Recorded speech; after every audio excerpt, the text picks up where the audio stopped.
किसी राजनीतिक व्यवस्था को चलाने के लिए नियमों का होना क्या है, जरूरी है। कुछ निश्चित कानूनों का होना जरूरी है और लक्ष्य होना जरूरी है। और राजनीतिक व्यवस्था के लिए जो नियम कानून और लक्ष्य निर्धारित किए जाते हैं, इनके समुच्चय को क्या कहा जाता है? इनके समुच्चय को कहा जाता है संविधान। तो क्या हो गया? संविधान। तो संविधान है क्या? किसी राजनीतिक व्यवस्था को सुचारू रूप से चलाने के लिए नियम कानून और लक्ष्यों का संग्रह क्या कहलाएगा? संविधान कहलाएगा। अब देखिए, संविधान के बारे में कुछ बातें हम लोग समझ लें कि संविधान के प्रकार क्या क्या होते हैं, कितने तरह का संविधान हमको दिखाई देता है। तो संविधान कितने प्रकार का दिखाई देगा, इसको हम लोग यहां पर चर्चा करते हैं। जैसे आप अपने घरों की बात करते हैं, सबसे पहले आप बाहर जाने की क्या जरूरत है? जब एग्जाम्पल हमारे पास अपने घरों पे हैं, तो हम एग्जाम्पल क्या करेंगे? घर के अंदर से ही शुरुआत करते हैं। तो हम देखते हैं कि घर में क्या होता है कि नियम बने हुए हैं। आपको पता है कि रात को घर 8 बजे तक लौट आना है, और अगर 8 बजे से लेट होना है तो क्या करना है? पहले से परमिशन लेनी पड़ेगी। बिना परमिशन अगर 8 बजे के बाद आए तो हो सकता है पूरी रात क्या करना पड़ जाए? बाहर खड़ा होना पड़े। या दिल्ली में तो चलो बाहर खड़ा हो गया, अगर जून में खड़ा करा दिया तो क्या होगा? सुबह तक काला मिलेगा वो बेचारा, इतनी गर्मी होती है। और ठंड में हुआ तो जम जाएगा। तो अब यहाँ चैलेंजेस जो है क्या है कि आपको नियमों का पालन करना ही करना है। क्या आपने कभी सोचा कि ये नियम लिखे हुए हैं? कहीं लिखा है कि 8 बजे से पहले आना है? बिना लिखे ही आप पालन करते हैं। क्यों पालन करते हैं? क्योंकि घर में बचपन से आपको ये बताया गया है कि लेट नाइट वापस नहीं लौटना है। लौटना है तो उसके लिए प्री परमिशन लेनी पड़ेगी। ये बना हुआ है, बिना लिखे आपको पता है। तो संविधान भी क्या हो सकता है? संविधान के संदर्भ में। लेकिन देखिए, वहीं आप घर से छोड़िए और जरा ऑफिस में जाते हैं, आप ज्वाइनिंग करेंगे तो एक कोड ऑफ कंडक्ट होगा, एक रूल बुक मिलेगी आपको। उसमें लिखा होगा कि आपको ऑफिस सुबह 9 बजे आना है। आपकी ऑफिस टाइमिंग सुबह 9 बजे से शाम के 5 बजे तक रहेगी। आपसे ओवर टाइम करने के लिए कहा जा सकता है। ओवर टाइम करेंगे तो क्या आपको रेम्यूनरेशन मिलेगा? ये सब कुछ लिखा हुआ मिलेगा। वहां लिखा नहीं है तो अब आप क्या है, 10 बजे 11 बजे पहुंचे और जैसे ही आपके सीनियर ने आपसे कहा कि यार तुम तो 11 बजे आते हो, 9 बजे आना चाहिए, तो आप पहला सवाल उससे पूछेंगे कहाँ लिखा है? तो मामला क्या है कि नियमों का पालन कहीं बिना लिखे भी हो रहा है और कहीं कहीं लिख कर भी हो रहा है। राजनीतिक व्यवस्था के संदर्भ में भी यही बात है कि संविधान क्या हो सकता है? कहीं लिखित हो सकता है और कहीं अलिखित हो सकता है। तो संविधान के प्रकार में जो पहला हम जो है विभाजन देखते हैं, वो क्या देखते हैं? लिखित संविधान और अलिखित संविधान के रूप में। तो फर्स्ट जो डिवीजन है वो लिखित अलिखित के संदर्भ में है। जैसे भारत का जो संविधान है, इंडियन कॉन्स्टिट्यूशन है, वो एक लिखित दस्तावेज है, लिखित संविधान है। और अगर कोई संविधान लिखित होता है तो उसमें हर चीजें क्या की जाती हैं? सिस्टमेटिक वो रख दी जाती हैं। और आपको पता होता है कि हमको किसी चीज को अगर दिखाना है किसी के कि मेरे अधिकार क्या है, कर्तव्य सरकार के क्या है, या राज्य कैसे कार्य करेगा, तो आप उसी लिखित संविधान को क्या करेंगे? वो सामने रखेंगे और बोलेंगे देखिए इसमें ये लिखा हुआ है। जैसे मान लीजिए आपसे आज कहा जा रहा है कि भाई सरकार की आलोचना नहीं करनी है आपको, तो आप कहेंगे आप हमें रोक नहीं सकते। सरकार बोलेगी क्यों नहीं रोक सकते भाई? तो आपने कहा कि क्योंकि ये मेरा अधिकार है। सरकार ने पूछा कहाँ है अधिकार? तो आपने कहा अच्छा ठीक है दिखाता हूं, और इंडियन कॉन्स्टिट्यूशन निकाला, और कॉन्स्टिट्यूशन में मौलिक अधिकार भाग 3 निकाला, अनुच्छेद 19 निकाला, और अनुच्छेद 19 निकालकर सरकार के सामने रखा और क्या कहा कि सर ये देखिए आर्टिकल 19, इसमें क्या लिखा है? वाक और अभिव्यक्ति की स्वतंत्रता होगी, और अगर इस पर किसी प्रकार का कोई निर्बंधन लगाना है, रोकना है, रिस्ट्रिक्शन लगाना है, तो आपको क्या करना पड़ेगा? आपको कारण बताना पड़ेगा। और सबसे बड़ी बात, कारण क्या होना चाहिए? तार्किक होना चाहिए। देखो सामने लिखा हुआ है। तो लिखित संविधान है, आप हर चीज क्या कर सकते हैं? प्रमाण के साथ प्रस्तुत कर सकते हैं। तो ये क्या होता है? ये प्रमाण के साथ दिखाने के लिए होता है। और विश्व में सबसे पहला जो संविधान लिखा गया था वो लिखा गया था यूएस का। हालांकि ये बहुत छोटा संविधान है, 7 अनुच्छेद में ही पूरा संविधान कंपाइल्ड हो गया है। और विश्व का जो सबसे बड़ा लिखित संविधान है वो भारत का है। क्योंकि यहां मालूम था सवाल पूछने वालों की संख्या बहुत ज्यादा है, कुछ भी करोगे तो क्वेश्चन निकाल ही लेंगे, तो हर बात क्या कर दी गई? लिख दी गई कि अगर कुछ भी पूछे तो उसके नीचे उसका आंसर लिखा हुआ मिल जाए। तो यहाँ भारत की जनसंख्या को देखते हुए हमारे जो संविधान निर्माता थे, बड़े समझदार लोग हुआ करते थे, उन्होंने क्या किया?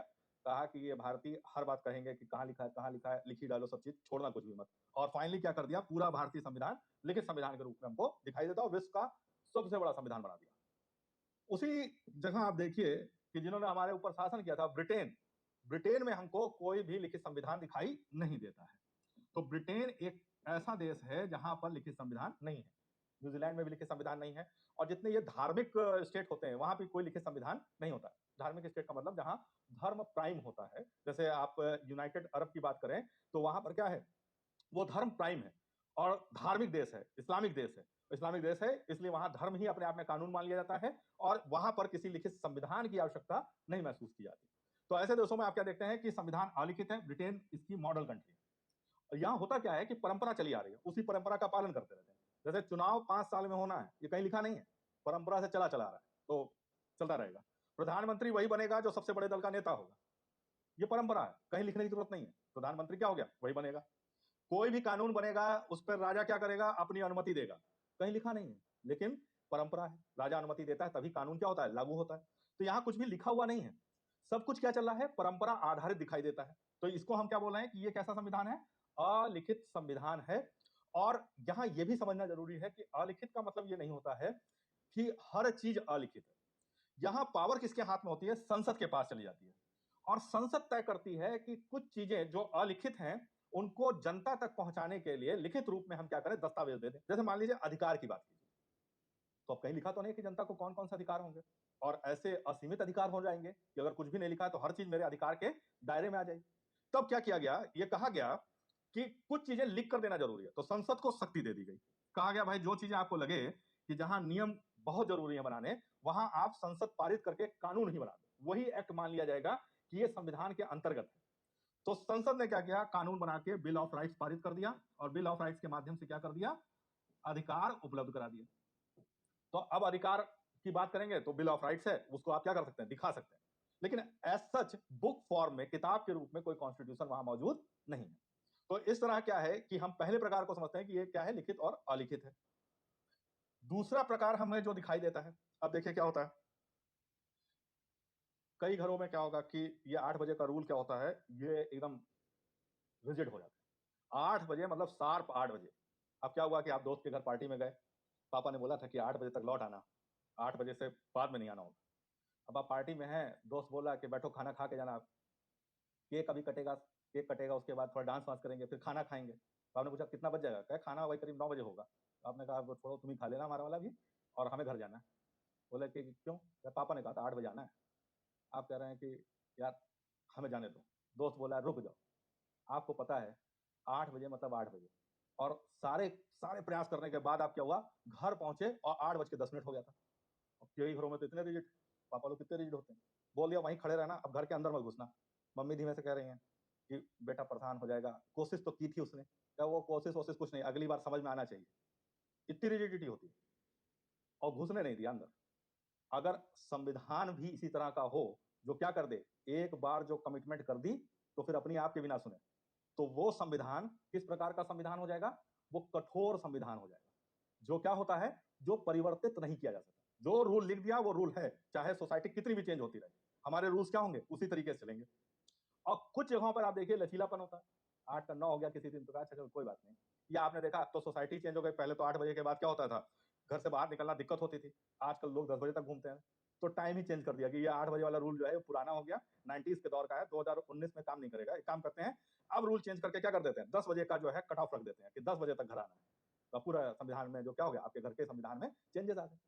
ये लचीला संविधान है जो समय के साथ क्या कर रहा है, अपने आप को चेंज करता जा रहा है। जैसे जैसे चीजें बदल रही हैं, हम चीजें जो है क्या कर रहे हैं, कॉन्स्टिट्यूशन में फेरबदल कर रहे हैं। जैसे हमारे देश का कॉन्स्टिट्यूशन में भी आप कई चीजें क्या देखते हैं, इसी प्रकार की लचीली दिखाई देती है। पहले कानून कुछ और हुआ करते थे, अब हम क्या करते जा रहे हैं, छूट देते चले जा रहे हैं। हमारा जो आर्टिकल 21 है, अभी हम लोग इस पर आगे चर्चा करेंगे, इसलिए हम लोग आज जो कर रहे हैं वो रेफरेंस के रूप में ले रहे हैं। तो इसमें आप नहीं जानते 21 में क्या है, तो ये कोई परेशान होने वाली बात नहीं है। मैं आपको बता रहा हूँ 21 में है क्या। प्राण और दैहिक स्वतंत्रता की बात की गई है, जीवन के अधिकार की बात की गई है। जीवन के अधिकार पहले बड़ा सीमित लिया जाता था, बस जिंदा रहना जीवन का अधिकार है, और आज इस जीवन के अधिकार में नई नई चीजों को शामिल कर लिया गया, क्योंकि अब हमारा एनवायरमेंट क्या हो रहा है, वो चेंज हो रहा है। प्रदूषण अगर है तो प्रदूषण के विरुद्ध अधिकार भी जीवन का अधिकार है, क्योंकि प्रदूषण की वजह से हमारी जिंदगी क्या हो रही है, वो कम हो सकती है। इसलिए हम पर्यावरण संरक्षण की जो बात करते हैं वो हमारे जीवन के अधिकार के रूप में शामिल कर लिया गया। तो चुनौती बदली, अधिकार में क्या हो गया, हम नई चेंजेस देख रहे हैं। इसी तरीके से निजता का अधिकार, अभी आपने 1-2 साल पहले न्यूज पढ़ा होगा कि राइट टू प्राइवेसी, ये हमारा क्या है, मौलिक अधिकार है। तो राइट टू प्राइवेसी हमारा मौलिक अधिकार कैसे बना, निजता का अधिकार हमारा मौलिक अधिकार कैसे बन रहा है, ऐसे बन रहा है क्योंकि आज डाटा जो हमारा है वो डाटा चोरी होने की संभावनाएं क्या हो गई हैं, बढ़ गई हैं। और नतीजा क्या है कि अब हम क्या करते हैं, इस डाटा को बचाए रखने के लिए निजता के अधिकार की मांग करते हैं। तो निजता का अधिकार क्या हो गया, अब हमारा प्राण और दैहिक स्वतंत्रता के अधिकार में आर्टिकल 21 के साथ क्या कर दिया गया है, एड ऑन कर दिया गया है। तो ये संविधान में परिवर्तन समय के साथ हो रहा है। तो कोई भी संविधान जो समय के साथ परिवर्तित हो सकता हो, बदल सकता हो, तो उस संविधान को हम क्या कहते हैं, लचीला संविधान कहते हैं। तो संविधान के प्रकार में जो दूसरा प्रकार हमको दिखाई देता है, वो क्या दिखाई देता है, वो दिखाई देता है कठोर और लचीला संविधान।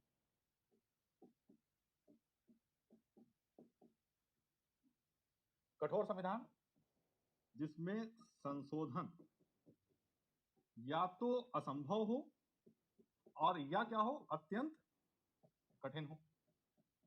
और लचीला संविधान क्या है, जिसमें संशोधन आसान होता है।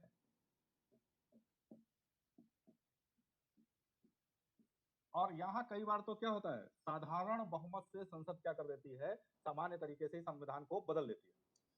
सामान्य तौर से आप देखिए जितने लिखित संविधान होते हैं उनमें कठोरता वाले तत्व तो ज्यादा होता है, ध्यान रखेंगे इस बात को। ये नहीं कहा जाएगा कि वो कठोर, इतने कठोर होते हैं कि बदले ही नहीं जा सकते। कठोरता का तत्व क्या होगा, वो ज्यादा दिखाई देगा आपको, चेंजेस वहां पे भी हो सकते हैं लेकिन वो कठोर होता है। तो लिखित संविधान ही सामान्य तौर से क्या दिखाई देंगे, कठोर दिखाई देंगे। और जितने अलिखित संविधान होते हैं वो हमको क्या दिखाई देते हैं, लचीले दिखाई देते हैं। तो अलिखित संविधान लचीला और लिखित संविधान कठोर, ये सामान्य अवधारणा, एक समान निष्कर्ष हम क्या कर सकते हैं, वो निकाल सकते हैं। अब तीसरा जो प्रकार दिखाई देता है वो कि संविधान के साथ क्या है कि कुछ संविधान वो एक पर्टिकुलर टाइम पीरियड में क्या किए गए हैं, बनाए गए हैं। और अगर किसी पर्टिकुलर टाइम पीरियड में संविधान बनाया गया है तो ऐसे संविधान को हम बोलते हैं निर्मित संविधान।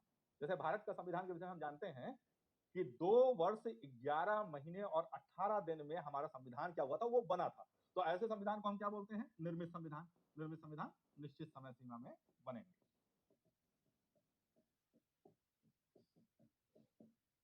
और उसी जगह दूसरे तरह का जो पैरेलल इसका हम देखते हैं वो क्या है, विकसित।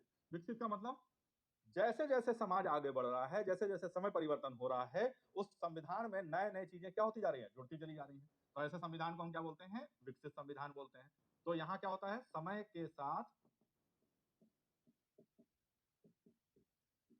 नए प्रावधान जुड़ जाते हैं, या कोई पुराना प्रावधान है उसे क्या कर दिया जाता है, वो हटा दिया जाता है।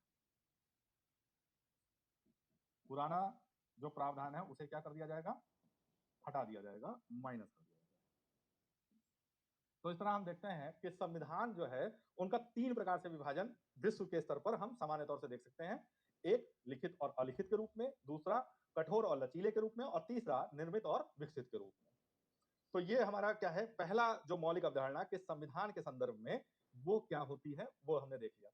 तो जब हम भारतीय संविधान की विशेषताएं पढ़ेंगे तो वहां हम देखेंगे कि भारतीय संविधान के संदर्भ में हमें क्या दिखाई देता है, हमारा संविधान किस प्रकार का दिखाई देता है।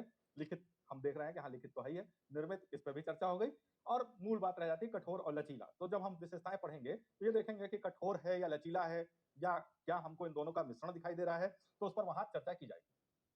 तो अगली अवधारणा जो हम देखने जा रहे हैं, अगली अवधारणा है राज्य।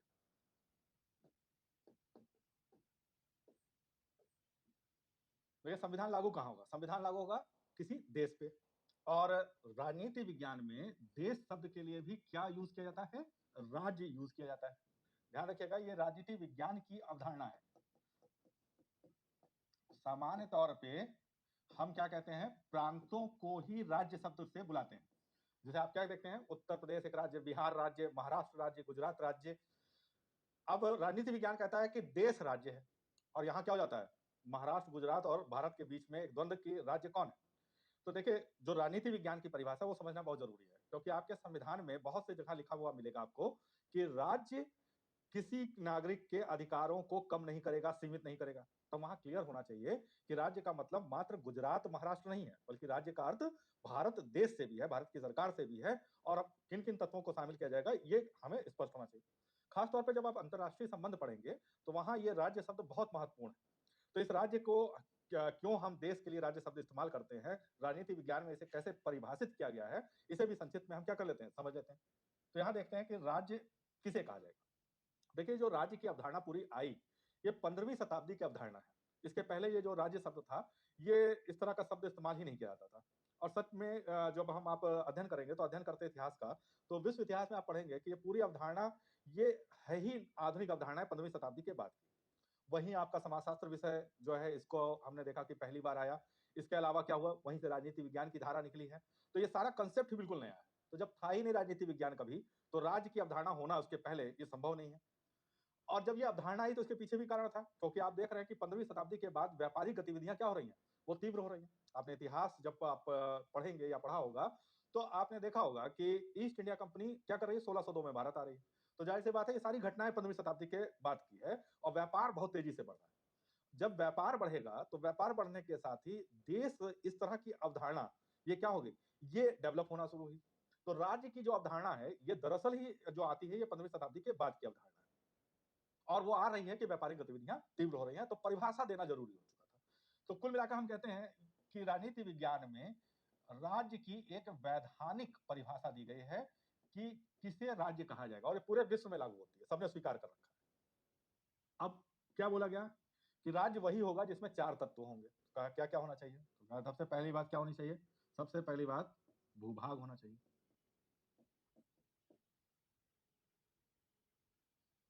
और भूभाग भी कैसा हो, निश्चित होना चाहिए।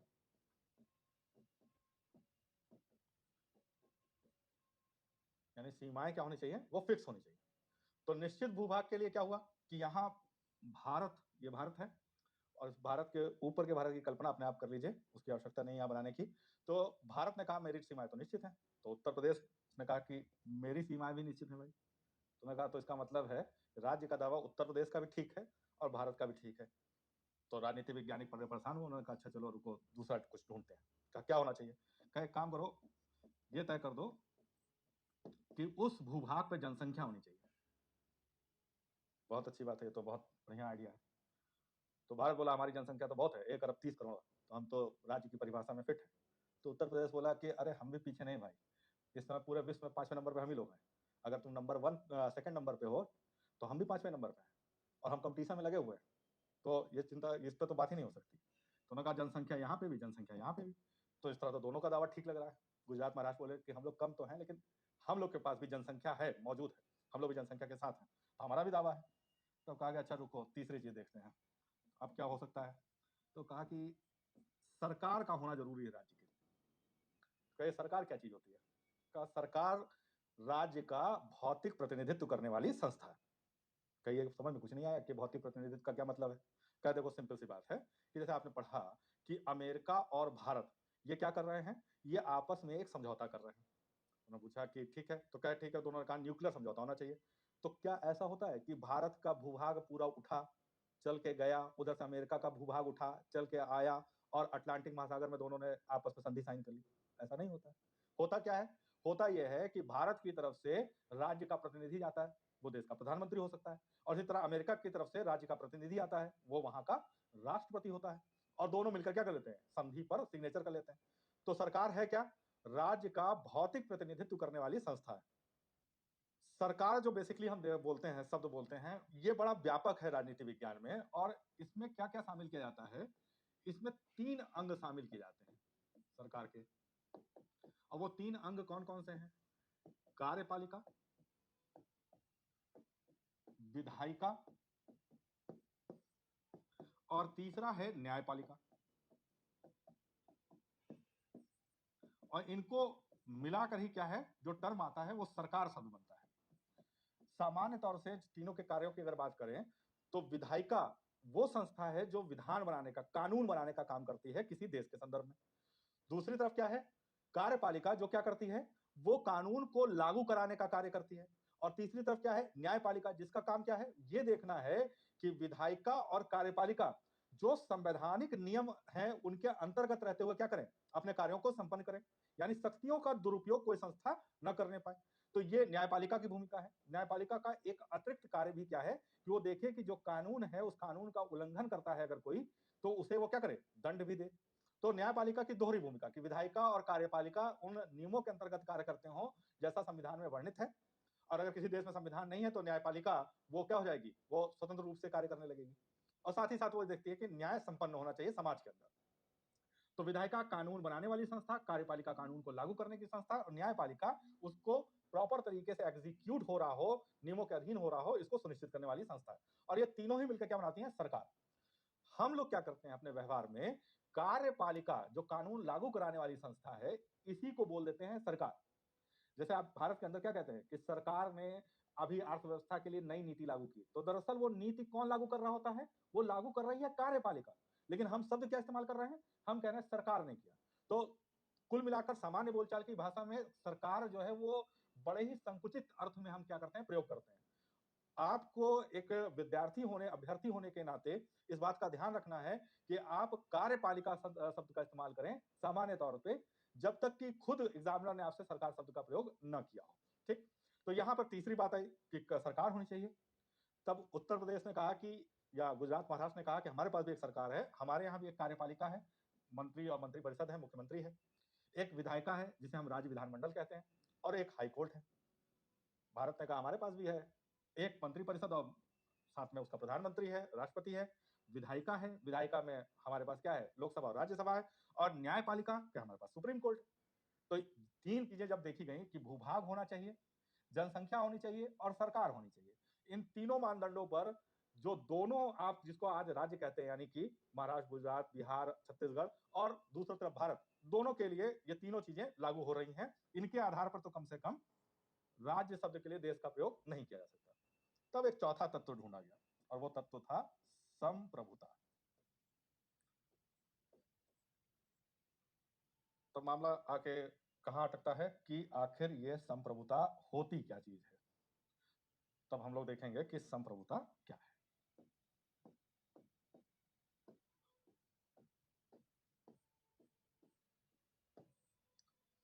ये सबसे महत्वपूर्ण तत्व है।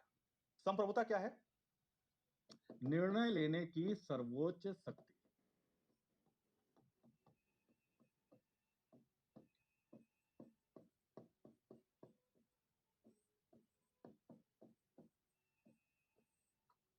निर्णय लेने की सर्वोच्च शक्ति संप्रभुता कहलाती है। और ये जो निर्णय लेना है, ये निर्णय लेना है बिना किसी दबाव के। तो आपको जो निर्णय लेना है वो बिना दबाव के लेना है, और दबाव के बिना आप दोनों तरह का निर्णय ले सकते हो। आंतरिक मामले में भी निर्णय ले सकते हो और बाह्य मामलों में भी। अब इसको एक एक करके समझ लेते हैं। देखिए, आंतरिक मामले का अर्थ क्या हुआ?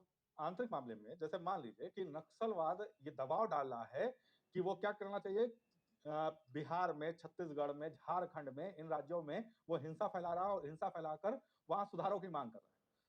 अब अगर हम इस दबाव में कि हिंसा हो रही है सारी मांगे मांग लें जो जेन्युइन हो, इनजेन्युइन हो, तो इसका मतलब है कि हम संप्रभु नहीं। लेकिन अगर हम ये कहते हैं कि आप जेन्युइन मांगों को रखिए और जेन्युइन तरीके से रखिए, तब हम आपके साथ क्या कर सकते हैं? विचार कर सकते हैं आपकी मांगों को स्वीकार या अस्वीकार करने के विषय में। हम अपनी बात भी करना चाहते हैं सरकार की तरफ से। इस तरीके का जब क्या होता है, प्रयास होता है, तो हम कहते हैं कि उसने आंतरिक मामले में बिना किसी दबाव के निर्णय ले लिया और उसने कहा कि आपकी हिंसा की कार्रवाइयों के दबाव में आकर हम कोई निर्णय नहीं लेंगे। तो हमने आंतरिक मामले में स्वतंत्र निर्णय लिया। इसी तरह हम कहते हैं बाह्य मामलों में निर्णय। तो मामला यह था कि ईरान के साथ भारत को संबंध किस प्रकार के रखने हैं।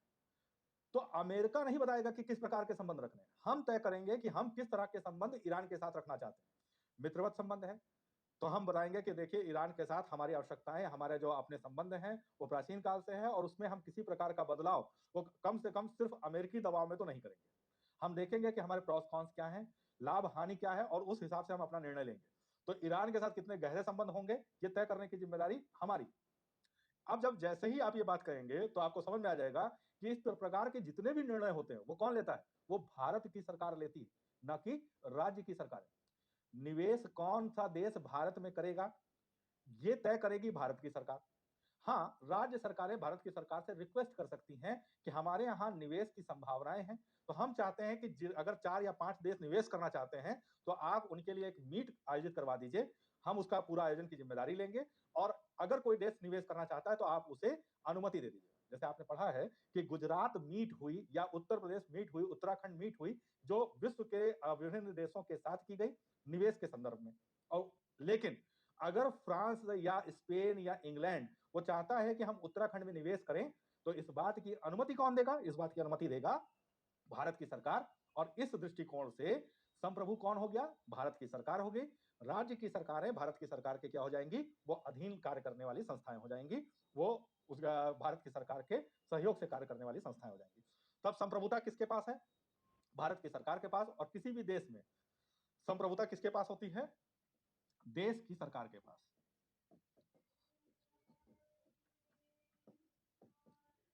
और इसलिए राज्य कौन हो गया? देश हो गया। यहां हम लोगों ने क्या देखा है? हम लोगों ने देखा है कि संप्रभुता के आधार पर देश ही क्या हो सकता है? राज्य के रूप में निर्धारित किया जाता है। अब ये जब हम भारतीय संविधान पढ़ेंगे तो वहां ध्यान रखेंगे कि राज्य संदर्भ वो संघ के संदर्भ में, देश की सरकार के संदर्भ में भी प्रयोग हो सकता है और राज्यों के लिए तो हम लोग करते ही हैं। ठीक, कंफ्यूज नहीं होना है। हम जब बात करेंगे तो वहां पर इन चर्चाओं में बताते रहेंगे कि जहां देश शामिल है वो कौन कौन से अनुच्छेद हैं, वो कौन सा भाग है जहां देश को ही राज्य के रूप में हमें समझना है या साथ लेकर चलना है। ठीक, इसी से जुड़ा एक और कॉन्सेप्ट है, उसको भी हम लोग अभी समझ लेते हैं। हालांकि मूल रूप से संविधान की प्रस्तावना के समय शब्द को हम एक बार फिर से क्या करेंगे, चर्चा में लाएंगे। और आपके मेंस के एग्जाम के पॉइंट ऑफ व्यू से ये शब्द ज्यादा महत्वपूर्ण है, फिर भी अवधारणा की समझ हमें आज ही से क्या करनी है, बना के चलनी है। राष्ट्र शब्द क्या जो है, इससे आशय क्या होता है? देखिए, राष्ट्र क्या है? ये एक भावनात्मक अवधारणा है। जैसे क्या होता है कि सुनीता विलियम्स, या आपने पढ़ा हुआ है कल्पना चावला के बारे में, तो कल्पना चावला, सुनीता विलियम्स, इनके प्रति क्या है कि जब ये कोई अचीवमेंट हासिल करते हैं तो हम लोग बड़ा खुश होते हैं। सुनीता विलियम्स की अचीवमेंट आई, अब हमारा सीना 56 इंच का हो गया कि देखो अमेरिकी नागरिक है। कल्पना चावला ने जो है अचीवमेंट हासिल की, हमारा सीना 56 इंच का हो गया, है अमेरिकी नागरिक। अब एक अमेरिकी नागरिक जो सिर्फ अमेरिका के हितों के लिए काम कर रहा है, जिसकी उपलब्धियां अमेरिका के इतिहास के लिए महत्वपूर्ण है, जिसका इतिहास जो लिखा भी जाएगा तो अमेरिकी इतिहास में ही लिखा जाएगा, जो टैक्स पे कर रहा है वो अमेरिका के लिए ही कर रहा है, जो अपनी उपलब्धि को बताता भी है कि वो अमेरिका की ही उपलब्धि है, उसके किसी कृत्य से हम क्यों खुश हो जाते हैं? क्योंकि सुनीता विलियम्स, कल्पना चावला, ये कभी भारतीय थे और इनके साथ हमारा क्या है, एक भावनात्मक लगाव है। तो इनकी हर अचीवमेंट क्या लगती है, हमें अपनी अचीवमेंट लगती है। इंग्लैंड के एक बॉलर है मॉन्टी पारेसर। अब इंग्लैंड और इंडिया का मैच हुआ, मॉन्टी पारेसर ने 6 विकेट ले लिए, इंडिया हार गई। इंडिया हार गई। अब इंडिया में चर्चा चल रही है कि हार गया, ठीक तो नहीं हुआ, लेकिन चलो मॉन्टी पारेसर की वजह से हारे, ये एक अच्छी बात है। भारतीय था, उसने जो है क्या किया था, भारतीय मूल का व्यक्ति था और उसने विकेट लिया है। कम से कम हमारे लिए अच्छी बात यही है कि उसकी वजह से हारे, भारतीय मूल के व्यक्ति ने हमें हरा दिया। हम इसमें खुश है कि इंग्लैंड से हार गए, कारण से खुश है कि हराने वाला व्यक्ति क्या था, वो भारतीय मूल का था। ये जो भावनात्मक लगाव है, यही है राष्ट्र की अवधारणा। तो राष्ट्र, जहां हमने अभी पढ़ा था कि राज्य क्या है, वो सीमाओं में बंधी हुई अवधारणा है। राष्ट्र क्या हो गई? राष्ट्र सीमाओं के बाहर जाकर, सीमाओं से परे जाकर लोगों को एक दूसरे से क्या करती है, जोड़ती है। और ये जो जुड़ाव है, ये जुड़ाव एक से अधिक आधारों पर हो सकता है। हो सकता है कि ये जुड़ाव किस लिए हो? ये जुड़ाव हो आपस में धर्म के नाम पर, ये जुड़ाव हो आपस में जाति के नाम पर, ये जुड़ाव हो सकता है आपस में कि हमारा एक जैसा इतिहास रहा है कभी, ये जुड़ाव हो सकता है सांस्कृतिक पहचान के नाम पर कि हमारी संस्कृति वो क्या है, एक जैसी थी, या इनमें से कोई एक कारण भी, एक से अधिक कारण भी हो सकते हैं और एक कारण भी हो सकता है। ये हमें क्या करता है, आपस में एक दूसरे के प्रति जुड़ाव, एकता की भावना को विकसित कर देता है। यही अवधारणा क्या कहलाती है, राष्ट्र की अवधारणा कहलाती है। अब ये राष्ट्र की जो अवधारणा है, ये समझना बहुत जरूरी है। हर राज्य क्या चाहता है कि उसके देश की सीमाओं में जितने लोग रह रहे हैं वो एक ही राष्ट्र की भावना से क्या हो, वो प्रेरित हो। तो हमारी जो अपनी पहचान है वो राज्य से है और राज्य है भारत। लेकिन ये भारतीय होना, ये भावना है, और ये भारतीय होने की भावना जितनी विकसित होगी, हम कहेंगे ये राष्ट्र की भावना क्या हो रही है, विकसित हो रही है। भारत की सीमाओं में तो अलग अलग राष्ट्रीयताएं भी रह सकती हैं। अमेरिका का एक नागरिक जो भारत में आकर निवास कर रहा है, उसकी भावना किससे जुड़ी हुई है, अमेरिका के साथ। तो उसकी राष्ट्रीयता कौन सी हो गई, अमेरिकी हो गई। ऑस्ट्रेलिया का नागरिक भारत में रह रहा है, उसकी भावना किससे जुड़ी हुई है, ऑस्ट्रेलिया के साथ जुड़ी। तो उसकी राष्ट्रीयता क्या हो गई, ऑस्ट्रेलिया ही हो गई। लेकिन अगर यहाँ रहने वाले अधिकांश लोग सिर्फ ये सोचे कि हम भारतीय हैं, तो हम कहेंगे कि हमारी राष्ट्रीय भावनाएं क्या हो चुकी हैं, वो विकसित हो गई हैं और हम में एक भावनात्मक लगाव उत्पन्न हो गया। और किसी भी राज्य के लिए बहुत जरूरी है कि उसकी ये जो राष्ट्र की भावना है वो क्या हो जाए, वो अटूट हो जाए, वो बहुत स्ट्रांग हो जाए। जितनी ये भावना स्ट्रांग होगी उतना ही क्या होगा, उस देश के लिए विकास कर पाना संभव हो जाएगा, क्योंकि लोग त्याग करेंगे इस नाम पर कि उसे अपने भारतीय होने की पहचान को सर्वश्रेष्ठ बना देना है। प्रॉब्लम कहां है कि भारत के अंदर चैलेंज बड़े हैं। अब पहचानें बड़ी अलग अलग हैं। जैसे अगर सामान्य तौर से हम में से किसी से भी कोई नाम पूछता है कि आपका नाम क्या है, और आपने या हमने किसी ने जवाब दिया, जैसे मैंने अगर जवाब दिया कि मेरा नाम निशांत है, तो उसका पहला जो प्रश्न आता है वो ये आता है, आगे क्या लिखते हो।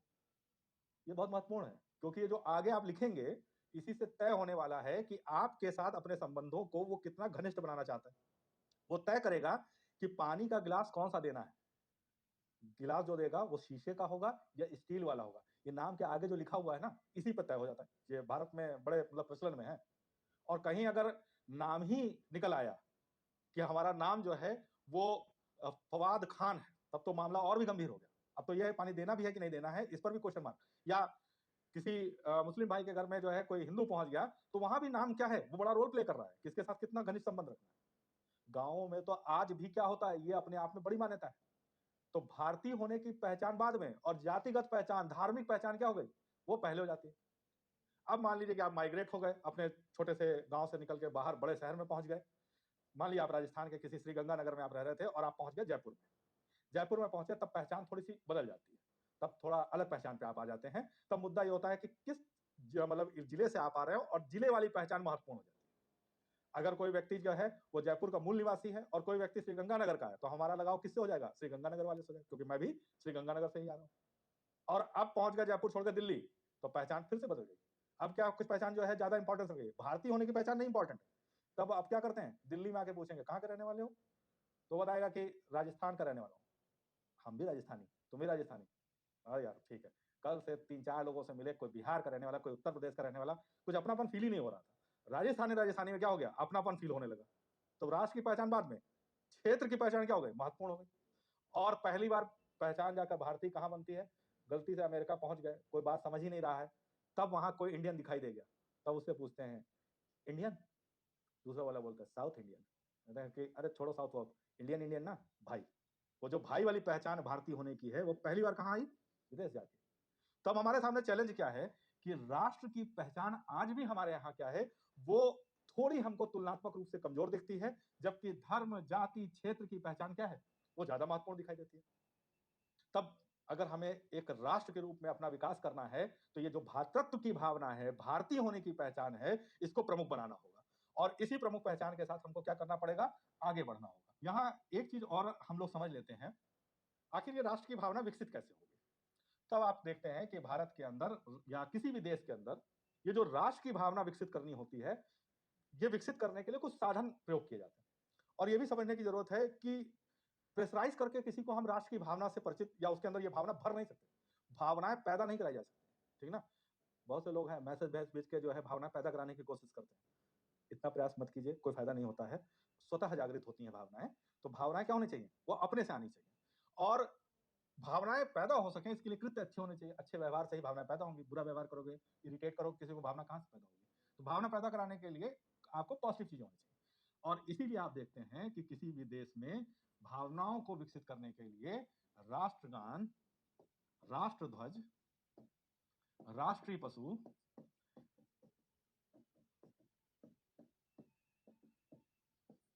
राष्ट्रीय पक्षी, इस तरह की चीजों को रखा जाता है। ये क्या है, ये हमने निर्धारित किया कि हम अपने अलग अलग मतों के बाद भी ऐसे कुछ चीजें होंगी जहां पर क्या होंगे, हम सहमत होंगे। हमारी पसंद नापसंद क्या हो गई, वो गौड़ हो जाएगी। और प्राथमिकता किसको मिलेगी, इसे ही मिलेगी। मोर राष्ट्रीय पक्षी है तो मेरी पसंद चाहे कोई और पक्षी क्यों ना हो, मोर हम क्या करेंगे, वो हमारे आप सबके लिए कॉमन हो गया। राष्ट्रगान, हम किसी भी तरह के गीत क्यों गाते हो, हमारी आपकी असहमति क्यों ना हो, लेकिन राष्ट्रगान बजेगा तो हम आप क्या होंगे, उस गान के लिए एक साथ खड़े होंगे। वहां हमारे आपके बीच में कोई द्वंद्व नहीं होगा। ये भावनाएं विकसित करने की बात है। और देखिए ये प्रयास हर जगह चलते हैं। बचपन से ही आपको क्या किया जाता है, स्कूल में ये बताया जाता है कि ये राष्ट्रध्वज है, ये राष्ट्रगान है। आप किस जाति से हैं, किस धर्म से संबंधित है, ये महत्वपूर्ण नहीं है। जब राष्ट्रगान बजेगा तो स्कूल के अंदर आपको क्या करना है, इस राष्ट्रगान के सम्मान में खड़े होना है, इस राष्ट्र ध्वज के सम्मान में खड़े होना है। ये प्रक्रिया है, बचपन से समझाई जा रही है। आप देखिए, क्रिकेट का जब मैच होता है दो देशों के बीच में, जब वर्ल्ड कप चल रहा है, तो वर्ल्ड कप के दौरान आपने देखा जब दो देशों के बीच में मैच हो रहा है तो उनके राष्ट्रगान क्या किए जाते हैं, वो बजाए जाते हैं। क्यों? राष्ट्रगान क्यों जरूरी होता है? वहां पे मैच शुरू होना है, मैच देखने के लिए लोग आए हुए हैं, एकदम मतलब कैजुअल मूड में है, पॉपकॉर्न लेके बैठे हुए, बर्गर लेके बैठे हुए, कोल्ड ड्रिंक लेके बैठे हुए हैं, और राष्ट्रगान बजता है और पूरा स्टेडियम खड़ा हो जाता है अपने देश के राष्ट्रगान के लिए। क्यों? वो इसलिए खड़ा होता है कि उन खिलाड़ियों को ये बताया जाता है कि ये तुम अपने लिए नहीं कर रहे हो, ये किसके लिए कर रहे हो, ये देश के लिए कर रहे हो। तुम्हारा व्यक्तिगत रिकॉर्ड महत्वपूर्ण नहीं है, ये राष्ट्र के लिए महत्वपूर्ण है। और हमें क्या करना है, इस राष्ट्र के लिए अपने जो कर्तव्य हैं उनको संपन्न करना है। आईपीएल में कभी आप नहीं देखेंगे कि आईपीएल के मैच के अधीन क्या किया जाए, कोई गान बज रहा हो, राष्ट्रगान बज रहा हो, क्योंकि वहां पर इस तरह की कोई अवधारणा है ही नहीं। तो राष्ट्र की अवधारणा विकसित हो सके, इसके लिए हम क्या करते हैं, इनका प्रयोग करते हैं, और इनके माध्यम से ही बचपन से हमें सिखाया जाता है कि ये अवधारणा महत्वपूर्ण है। ये दुर्भाग्य है कि आज भी हमारे लिए अन्य अवधारणाएं, हमारी जाति, हमारा धर्म, क्योंकि समाज शायद हमें उतनी अच्छी शिक्षा नहीं दे पाता है जो स्कूल देता है, या समाज की वो शिक्षाएं डोमिनेट कर जाती हैं स्कूल की शिक्षाओं पर। वरना हम ये सीख जाते कि हमारा धर्म जाति महत्वपूर्ण नहीं है, हमारा क्षेत्र महत्वपूर्ण नहीं है, भारतीय होना सबसे महत्वपूर्ण चीज है, हम भारतवासी हैं, ये सबसे महत्वपूर्ण चीज है। एनीवे, राष्ट्र के संदर्भ में चुनौतियां, ये हम लोग मेंस में जो क्लासेस होंगी वहां पर डिस्कस करते रहेंगे, और इस पर एक लंबी क्लास संभव है। फिलहाल इसको हम लोग यहीं पर क्या करते हैं, छोड़ते हैं, और आते हैं राज्य के प्रकार।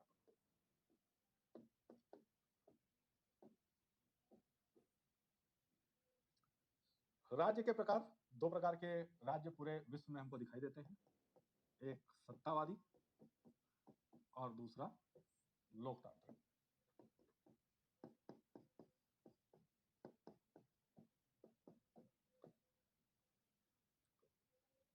सत्तावादी राज्य, देखिए, जहां सत्ता किसी एक व्यक्ति में, यानी शासन के केंद्र में समस्त शक्तियां किसी एक व्यक्ति या एक समूह पर केंद्रित हो जाए, तो ऐसे राज्यों को हम क्या कहते हैं, सत्तावादी राज्य। ठीक। और सत्तावादी राज्य में जो एग्जाम्पल्स हैं वो विश्व में कई तरह के दिखाई देते हैं। जैसे एक एग्जाम्पल आप जानते हैं राजतंत्र का, जो प्राचीन काल में प्रचलित था। यहाँ सत्ता के केंद्र में कौन है, राजा होता है, और राजा की इच्छा ही क्या बोली जाती है, कानून बोली जाती है। जो राजा ने कहा वही कानून है। विधायिका भी राजा, कार्यपालिका भी राजा, और न्यायपालिका भी कौन है, राजा है। तो राजा तीनों तरह से आपको दिखाई देगा कार्य करता हुआ, और सारी शक्ति इसी के हाथ में। राजा के सामने जाकर कोई ये नहीं कह सकता कि वाक और अभिव्यक्ति की स्वतंत्रता चाहिए। वाक अभिव्यक्ति की स्वतंत्रता राजा से जाके मांगोगे कि हमें आपकी आलोचना करनी है, तो राजा कहेगा इधर सामने आओ जरा सा, आलोचना क्या करना चाहते हो, कहे कि आप बड़े अत्याचारी हैं। राजा ने गर्दन काटी और उसके हाथ में पकड़ा दी, कहे अब आलोचना करनी किसी को। बाकी लोगों ने कहा सॉरी सर, हम लोग तो ऐसे ही घूमने आए थे, राजमहल देखने आए थे। नहीं कर सकते, राजतंत्र में पॉसिबिलिटी ही नहीं। और राजतंत्र की एक खूबी क्या होती है कि ये वंशवाद पर काम करता है, यानी एक वंश के शासक क्या होंगे, वो हमेशा सत्ता में दिखाई देंगे, और अगर सत्ता बदली भी तो दूसरा वंश चला आएगा। तो वंशवाद यहाँ का क्या है, ये मूल होता है। तो राजतंत्र के बेस में वंशवाद, और राजा यहाँ का मुख्य व्यक्ति। राजतंत्र के बाद आता है तानाशाही, डिक्टेटरशिप। तानाशाही ये थोड़ा सा राजतंत्र से अलग है। ये क्या है, भय आधारित सत्ता है। और यहां जो एक बात महत्वपूर्ण है वो ये है कि यह वंशवाद पर टिका हुआ नहीं है। जैसे आप सद्दाम हुसैन का नाम जानते हो, तो सद्दाम हुसैन ने अपने कार्यकाल के दौरान अपना भय जनता के मन में पैदा कर दिया। ये समझिए कि इस तरह की चीजें प्रचलित हुआ करती थी कि अगर किसी से गलती से भी सद्दाम हुसैन की फोटो पर चाय गिर गई तो उसे तोप के आगे बांध के उड़ा दिया जाता था। तो अब ये बाकी लोग अपने आप सम्मान कर लेंगे, और फोटो देखते थे चाय वहीं वापस रख देते। कई लोगों ने चाय पीना छोड़ भी दिया कि हम लोग चाय पीते ही नहीं है, और चाय छोड़िए कुछ भी नहीं पीते हैं। इतना भय पैदा कर दिया। अब भय आधारित सत्ता ये जरूरी नहीं है कि अगले वंश तक जाए। कई बार तो ये भी हो सकता है कि बच्चा वो पापा के भय को इतना देख लिया कि वो भय से ही वो खत्म भी हो गया, वंश आगे बढ़ा ही नहीं। तो भय आधारित सत्ता अगले वंश तक नहीं जा सकती। तो ये होता क्या है कि एक वंश तक क्या हो जाता है, सीमित हो जाती है। और सामान्य तौर से उसके व्यक्ति के मृत्यु के बाद, या अगर तानाशाह समूह है तो समूह के बाद क्या हो जाता है, तो सत्ता समाप्त हो जाती है।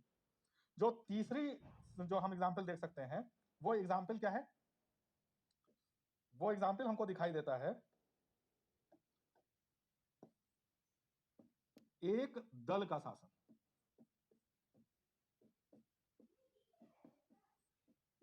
जैसे चीन और रूस में एक दल का शासन लागू है। अब एक दल का शासन सत्तावादी में क्यों है? यहां उस दल का विरोध करने वाली कोई संस्था नहीं है, तो दल का जो अपना बेस है वही क्या हो गया? कॉन्स्टिट्यूशन हो गया। दल का घोषणा पत्र क्या है? कॉन्स्टिट्यूशन है। दल जो कहेगा वही फॉलो करना पड़ेगा। तो ये अपने आप में क्या हो जाता है? दल का सत्ता केंद्रित हो जाती है, दल महत्वपूर्ण हो जाता है, कोई विरोध इसका संभव नहीं हो पाता, और दल ही क्या हो गया? सर्वोच्च हो गया। तो कम्युनिस्ट जो दल है रूस में और चीन में वो सर्वस्व है। आपने देखा कि किस तरह से शी जिनपिंग जो कि आपके चीन के राष्ट्रपति हैं, उनके कार्यकाल को क्या कर दिया गया? वो जीवन पर्यंत उनको सौंप दिया गया। वहां कोई सत्ता काम नहीं, वहां कोई संविधान काम नहीं कर रहा है। वो दल ने कह दिया कि यही बनेंगे शासक जब तक जीवित रहेंगे, बस वो बात क्या कर ली जाएगी? मान्य कर ली जाएगी। जो दल कह देगा कि दल ने कहा कि कल से सभी लोगों का टैक्स 30% कर दिया गया, तो बस वो मानना पड़ेगा। सबका 30% टैक्स सबको क्या करना पड़ेगा? सबमिट करना पड़ेगा। तो दल ही भय बना के रखता है। और इसका एक अंतिम एग्जाम्पल हम देख सकते हैं सैन्य शासन के रूप में। सैन्य शासन, जैसे आपने पढ़ा हुआ है कि परवेज मुशर्रफ ने पाकिस्तान के अंतर्गत क्या किया था? सैन्य सत्ता स्थापित कर दी थी। यानी सेना क्या करती है? पूरे शासन पर कब्जा कर लेती है।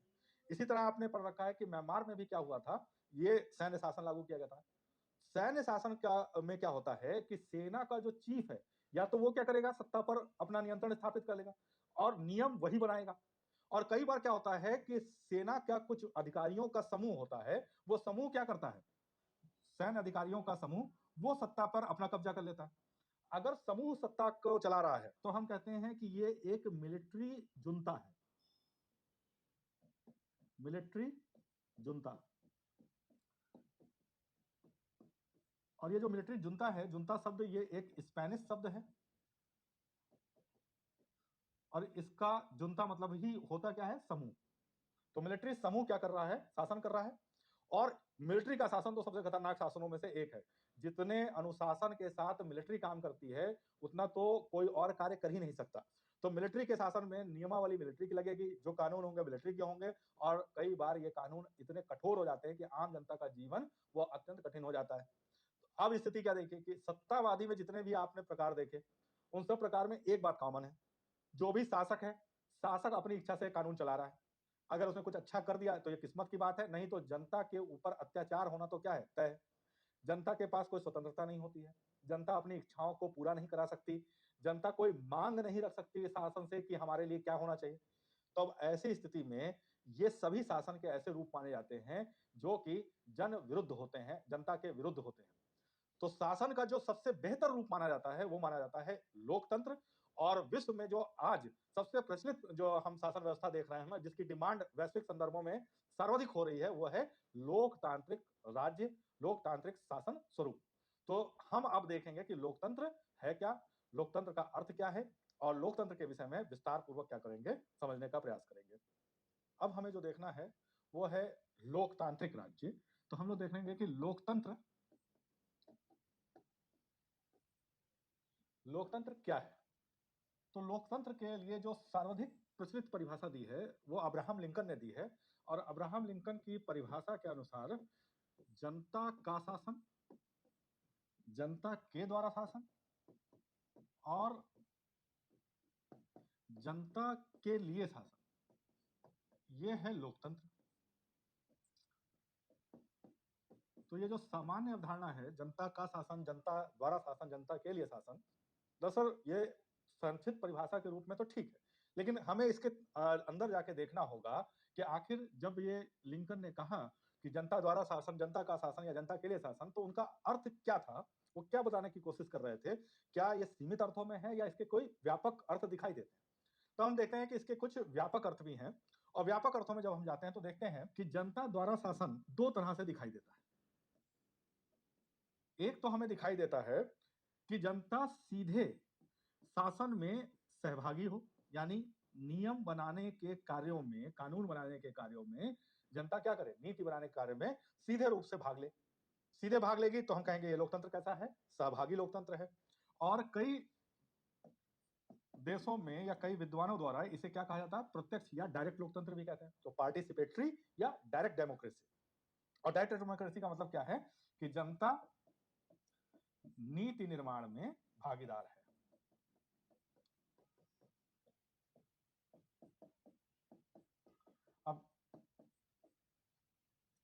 देखिए, पूरे विश्व में अकेला एक देश है स्विट्जरलैंड, जहां पर अभी भी ये लोकतंत्र के अंदर परंपरा है कि जनता की भागीदारी सुनिश्चित की जाती है। कोई भी अगर वहां कानून बनता है, तो कानून बनने के लिए क्या किया जाता है कि ऐसा नहीं कि वहां संसद नहीं है या वहां जनप्रतिनिधि नहीं है, जनप्रतिनिधि मौजूद है। लेकिन जनप्रतिनिधि क्या करेंगे, जब भी कोई कानून पारित करवाना होगा, तो पहले वो क्या भेजते हैं, जनता के पास रेफरेंडम के लिए भेजते हैं। जनता क्या करती है, उस पर अपना जनमत संग्रह करवाया जाता है, अपने जो विचार हैं वो देती है। और सामान्य तौर से जनमत संग्रह सिर्फ हाँ या ना के संदर्भ में होता है। यहाँ राय का अर्थ ये नहीं है कि नीति में, पॉलिसी में क्या-क्या और चीजें शामिल हो। ये हो सकता है, क्योंकि जितने भी लोकतांत्रिक देश हैं, वो सामान्य तौर से ये प्रक्रिया अपनाते हैं कि जब भी कोई कानून बनाया जाता है, तो जनता से राय आमंत्रित की जाती है। तो आमंत्रण ये सामान्य प्रक्रिया है, हर देश में है। लेकिन कोई कानून बनना चाहिए या नहीं बनना चाहिए, इस पर अपनी सहमति डायरेक्ट जनता दे दे, ये सिर्फ स्विट्जरलैंड में है। तो स्विट्जरलैंड में जब कोई कानून बनता है, तो वो जनता के सामने क्या किया जाएगा, रखा जाएगा और जनता बताएगी इस पर कानून बनेगा या नहीं बनेगा। कुछ महत्वपूर्ण मुद्दों पर अब बड़े-बड़े जो लोकतांत्रिक देश हैं, वहां पर भी निर्णय जनता की सहमति, असहमति के आधार पर मतलब सहभागी लोकतंत्र के आधार पर लिया जाने लगा है। जैसे रिसेंट एक एग्जांपल देखें, तो आपने पढ़ा होगा ब्रेक्जिट के बारे में। ये जो ब्रेक्जिट है, ये बेसिकली नाम जो मिला है, वो ब्रिटेन एग्जिट कर रहा है, छोड़ रहा है किसे? वो छोड़ रहा है यूरोपियन यूनियन को। तो जब ये प्रश्न आया कि ब्रिटेन को यूरोपियन यूनियन से बाहर आना चाहिए या नहीं, तो इस प्रस्ताव को जनता के सामने रखा गया और जनता से कहा गया कि हाँ या ना में वो अपना मत रखें। और वहां पर जनता ने ये कहा कि ब्रिटेन को क्या करना चाहिए, इससे बाहर आ जाना चाहिए और उसके पक्ष में अपना मतदान कर दिया। तो जो पक्ष में मतदान किया, वहां जनमत संग्रह कराकर ये तय हो गया कि ब्रेक्जिट होना ही होना है। तो इसे हम कहेंगे ये सहभागी लोकतंत्र के माध्यम से निर्णय लिया गया, जनता की राय को प्राथमिकता देगी और नीति वाले मामले में जनता के निर्णय को ही सर्वोपरि मान लिया गया। इसके अगेंस्ट में ध्यान रखिएगा कि ये ब्रेक्जिट जो हुआ है, ये ब्रिटेन में इस तरह की घटनाएं, ये लोकतांत्रिक देश होने के बाद भी एग्जाम्पल के रूप में एक या दो ही मिलती हैं, जहां पर सीधे जनमत संग्रह कराया गया। स्विट्जरलैंड में सामान्य घटना है और आज भी ये प्रचलन में है। तो अगर आपसे प्रश्न पूछा जाता है कि विश्व के किस देश में सहभागी लोकतंत्र आज भी विद्यमान है, तो आप कहेंगे ये स्विट्जरलैंड में आज भी हमको क्या है, उपलब्ध दिखाई देता है। पूरे विश्व में जो लोकतंत्र का स्वरूप प्रचलित है, वो है प्रतिनिधि लोकतंत्र।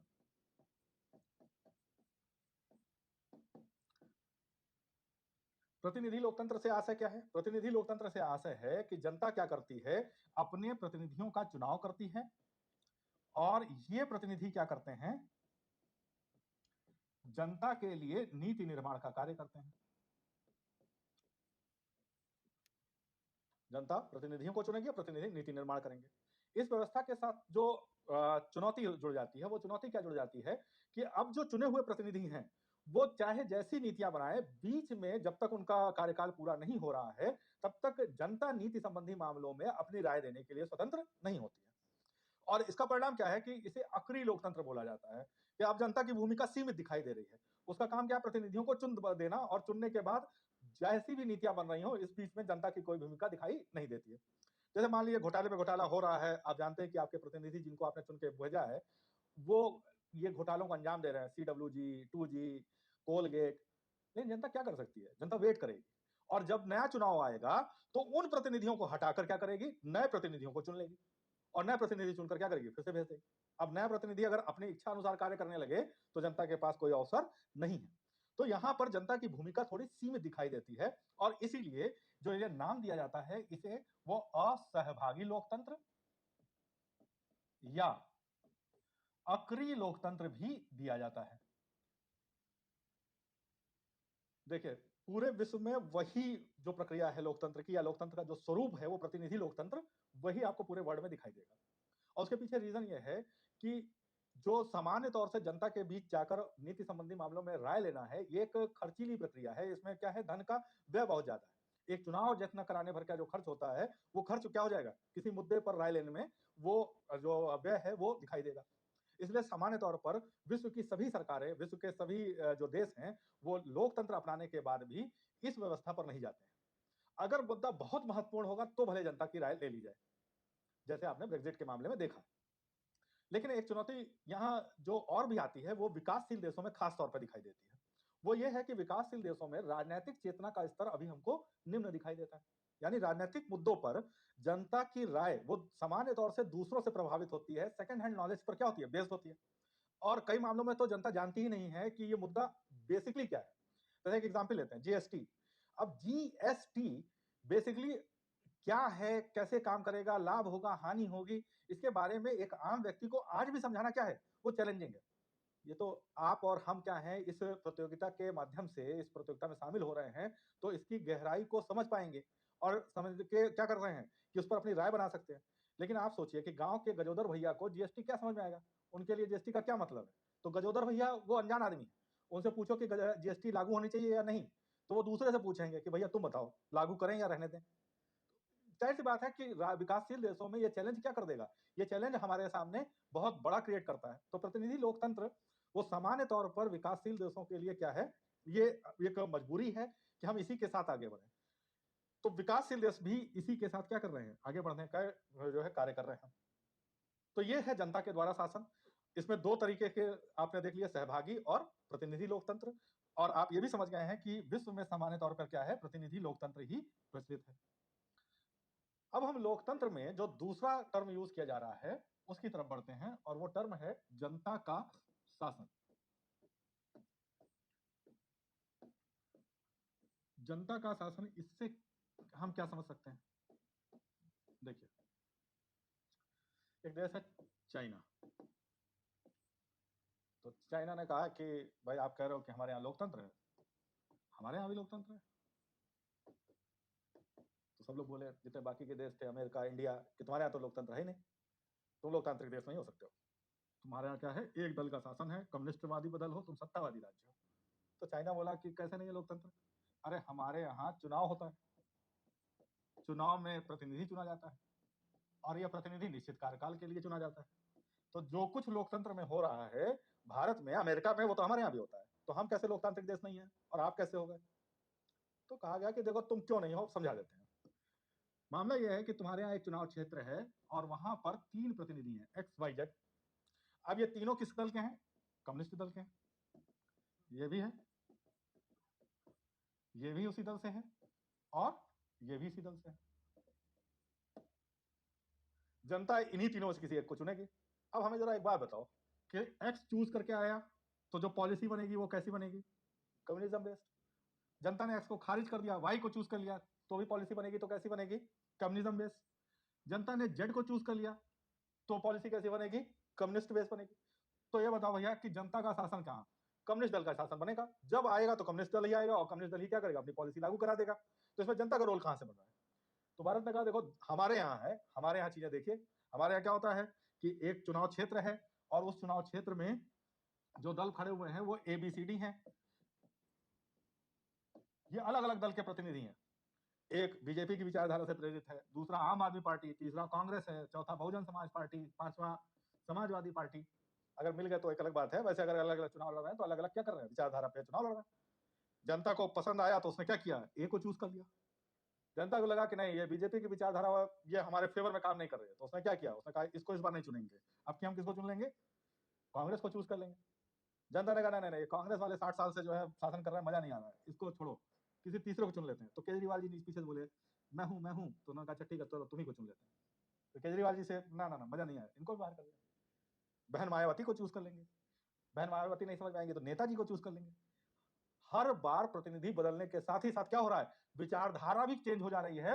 और तब हम कह रहे हैं कि ये जनता का शासन है, क्योंकि हर बार प्रतिनिधियों को परफॉर्म करना पड़ेगा जनता के पक्ष में, तब वो सत्ता में आ पाएंगे, अदरवाइज सत्ता में दोबारा नहीं आ पाएंगे। तो जनता का शासन का मतलब क्या हुआ, जनता ये तय करे कि हम अपने पसंद की विचारधारा को क्या कर रहे हैं, चुन रहे हैं, उन्हें प्रतिनिधि बना रहे हैं। और अगर प्रतिनिधि जनता के हितों में कार्य नहीं करेगा तो ऐसे प्रतिनिधि को हम बाहर करेंगे और एक नई विचारधारा को क्या कर लेंगे, चूज कर लेंगे। यहां हमने देखा जनता का शासन तब आएगा जब विकल्प की स्वतंत्रता हो। और विकल्प की स्वतंत्रता किस संदर्भ में होनी चाहिए, विकल्प की स्वतंत्रता होनी चाहिए विचारधारा के संदर्भ में प्रतिनिधियों के चुनाव के लिए। तो विचारधारा के संदर्भ में प्रतिनिधियों के चुनाव के लिए क्या हो, विकल्प की स्वतंत्रता दिखाई देनी चाहिए। तो हम कह रहे हैं कि जनता का शासन स्थापित हो गया। फिर एक दूसरा मुद्दा भी इसी में जुड़ जाता है। अब विकल्प की स्वतंत्रता तो सबके पास है। लेकिन मान लीजिए कि अगर देश के अंदर यह व्यवस्था हो जाए कि जो व्यक्ति जितनी संपत्ति रखेगा उस संपत्ति के अनुसार क्या होगा, उसे अधिकार दिया जाएगा कि वो मत मूल्य गिना जाए। जैसे मान लीजिए कि अंबानी और अडानी जैसे व्यवसायिक हैं, इनको वोट करना है और इनको वोट किया गया तो इनका एक वोट बराबर काउंट किया जाएगा 1 लाख, क्योंकि इनके पास संपत्ति क्या है, इनके पास संपत्ति अत्यधिक है। तो एक मत डालेगा इसके परिवार का कोई व्यक्ति तो वो काउंट क्या किया जाएगा, 1 लाख मत के बराबर किया जाएगा। और अगर गजोदर भैया गए और गजोदर भैया ने वोट किया तो उनका वोट एक ही गिना जाएगा। विकल्प तो है, लेकिन ये बताओ कि सरकार बनेगी तो किसकी बनेगी? निश्चित रूप से जिसके पास क्या हो, मत मूल्य ज्यादा होगा। वोट एक ही दे रहा है लेकिन वो काउंट कितना हो रहा है, इतना काउंट हो रहा है। तो गजोदर भैया जैसे 1 लाख लोग मिलकर एक व्यवसायिक के बराबर क्या कर पाते हैं, वोट कर पाते हैं। तो कभी गजोदर भैया की सरकार बनेगी? बन ही नहीं सकती। हमेशा किसकी बनेगी, अंबानी अडानी की बनेगी। तो अंबानी अडानी की सरकारें बनती रहेंगी और सरकार लाभ किसे देती रहेगी, इन्हीं व्यापारी वर्ग को देती रहेगी। तो फिर आम जनता की सरकार कहां आई? तब यह कहा गया कि अगर हम वास्तव में चाहते हैं कि जनता का शासन हो तो हमें क्या करना पड़ेगा, एक व्यक्ति एक मत की संकल्पना के साथ आगे बढ़ना पड़ेगा। यानी राजनीतिक समानता क्या करनी पड़ेगी, स्थापित करनी पड़ेगी।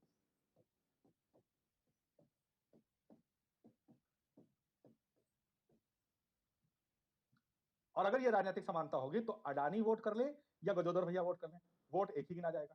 और अगर गजोदर भैया जैसे लोगों की संख्या ज्यादा है तो उनका मतदान उनके लिए फेवर करेगा, सरकार पे दबाव बनाएगा कि उस वर्ग के, देखिए यहाँ गजोदर भैया प्रतीक हैं एक वर्ग का, जो वर्ग क्या है, जो आता है अशिक्षित से, जो आता है जो वंचित वर्ग है, उसके प्रतिनिधि के रूप में। और वो वर्ग क्या हो पाएगा, वो सरकार पे दबाव बना पाएगा कि वो सरकार हमारे वर्ग के लिए, गजोदर भैया जैसों के लिए क्या करे, वो नीतियां बनाए, लागू कराए और उन्हें क्या करे, अपलिफ्ट करने का काम करे। समानता क्या हो जाए, वो स्थापित हो, न केवल राजनीतिक संदर्भ में बल्कि सामाजिक संदर्भ में भी हो और आर्थिक संदर्भ में भी समानता स्थापित होने लगे। यहाँ थोड़ी चुनौतियां अभी भी मौजूद हैं कि अगर कोई व्यक्ति आर्थिक रूप से पिछड़ा है या सामाजिक रूप से पिछड़ा है तो लालच देकर भी उसके वोट क्या किए जाते हैं, वो खरीद लिए जाते हैं। जैसे आप जानते हैं कि जब चुनाव आते हैं तो चुनाव में क्या किया जाता है, जो गरीब वर्ग है उस वर्ग को पैसे बांटे जाते हैं और पैसों के अलावा बहुत कुछ बांटा जाता है, जो हो सकता है कुछ आपके हिस्से से भी आया हो। और कई लोगों को क्या है, सुरापान भी करा दिया जाता है। तो ये सारी चुनौतियां आज भी हमको दिखाई देते हैं कि मत खरीदे जा रहे हैं या धर्म के नाम पर, जाति के नाम पर मत क्या किए जा रहे हैं, मांगे जा रहे हैं, जिससे ये राजनीतिक समानता क्या हो जाती है, वो प्रभावित होती है। लेकिन कुल मिलाकर अगर जनता का शासन आना है तो कम से कम ये थ्योरी भी क्या होनी चाहिए, एक व्यक्ति एक मत, राजनीतिक समानता, ये स्थापित होनी चाहिए। तो हम लोगों ने दो चीजें देखी, जनता के द्वारा शासन, जिसमें हमने क्या कहा, कोशिश ये होनी चाहिए कि सहभागिता हो, प्रतिनिधि चुनकर आए, वो जनता के हित में काम करें और नीति बनाते समय जनता की राय ली जाए अगर संभव हो सके। नहीं भी है तो भी कम से कम प्रतिनिधि पे दबाव तो है ही है कि वो जनता के हित में काम करें, नहीं तो सत्ता से क्या कर दिए जाएंगे, बाहर हो जाएंगे। तो जनता के द्वारा शासन में कोशिश ये हो कि प्रतिनिधि जो भी चुने जाएं वो जनता की राय लेकर काम करें, जनता के विचारों से प्रेरित होकर कार्य करें। और जनता का शासन तब जब अलग अलग विचारधारा वाले दल हों, हम किसी विकल्प पे क्या कर सकते हो, चुनाव कर सकते हो, विकल्पों को बदल सकते हो चुनाव के माध्यम से, और इसी तरह एक व्यक्ति एक मत, यह अवधारणा क्या हो जानी चाहिए, लागू हो जानी चाहिए। अंतिम रूप से जो शासन का स्वरूप हमें दिखाई देता है वो है जनता के लिए शासन।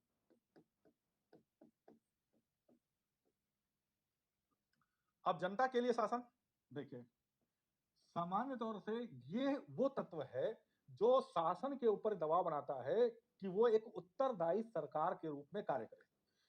जन शासन लोकतंत्र में, लोकतंत्र का मतलब ही यही है, लोक मतलब व्यक्ति, जनता आम व्यक्ति, और आम व्यक्ति के लिए क्या हो रहा है, शासन स्थापित हो रहा है। तो आम व्यक्ति को क्या क्या चाहिए हो, ये सरकार की तरफ से सुनिश्चित किया जाना चाहिए। तो आम व्यक्ति को चाहिए क्या क्या, उसको चाहिए विकास। और ये विकास किस तरीके का चाहिए, अवसंरचना के रूप में। और अवसंरचना के रूप में विकास दो रूपों में देखा जाता है, एक कहते हैं भौतिक अवसंरचना विकास,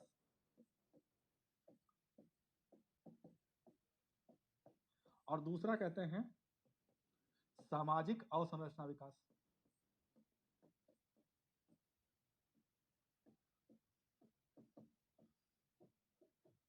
भौतिक अवसंरचना में आपका परिवहन व्यवस्था हो गई, जिसमें सड़कें हो गई, रेल मार्ग हो गया, जल मार्ग हो गए, इनका विकास हो गया। आवास का मामला हो गया कि बेहतर आवास सुविधाएं सभी को मिलें, कोई बिना घर के ना रह रहा हो। इसमें जो और तत्व शामिल किए जा सकते हैं, आजकल जो आधुनिक आईटी सेक्टर हो गया, ये भौतिक अवसंरचना का मामला है। तो ये भौतिक अवसंरचना विकास क्या होना चाहिए, ये सुनिश्चित होना चाहिए।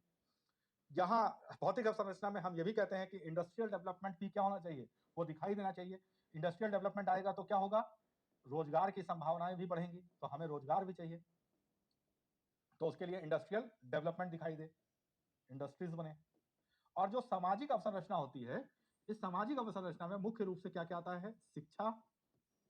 और शिक्षा, बेहतर शिक्षा, ऐसी शिक्षा जो न केवल अच्छे नागरिक तैयार करे, रोजगार के अवसर उपलब्ध भी कराए, और एक व्यक्ति के रूप में समाज में हम अपना योगदान कर पाए, ऐसी शिक्षा उपलब्ध हो। वो वाली शिक्षा ना हो रट्टू तोते वाली, जो पेड़ के नीचे क्या करे, 2 का पहाड़ा याद करवा रहे हैं, वो वाली नहीं चाहिए।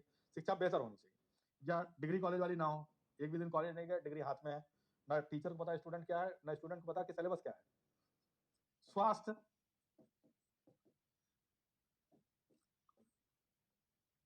बड़े से बड़े रोग से निपटने के लिए बेहतरीन अस्पताल क्या होने चाहिए, वो उपलब्ध होने चाहिए।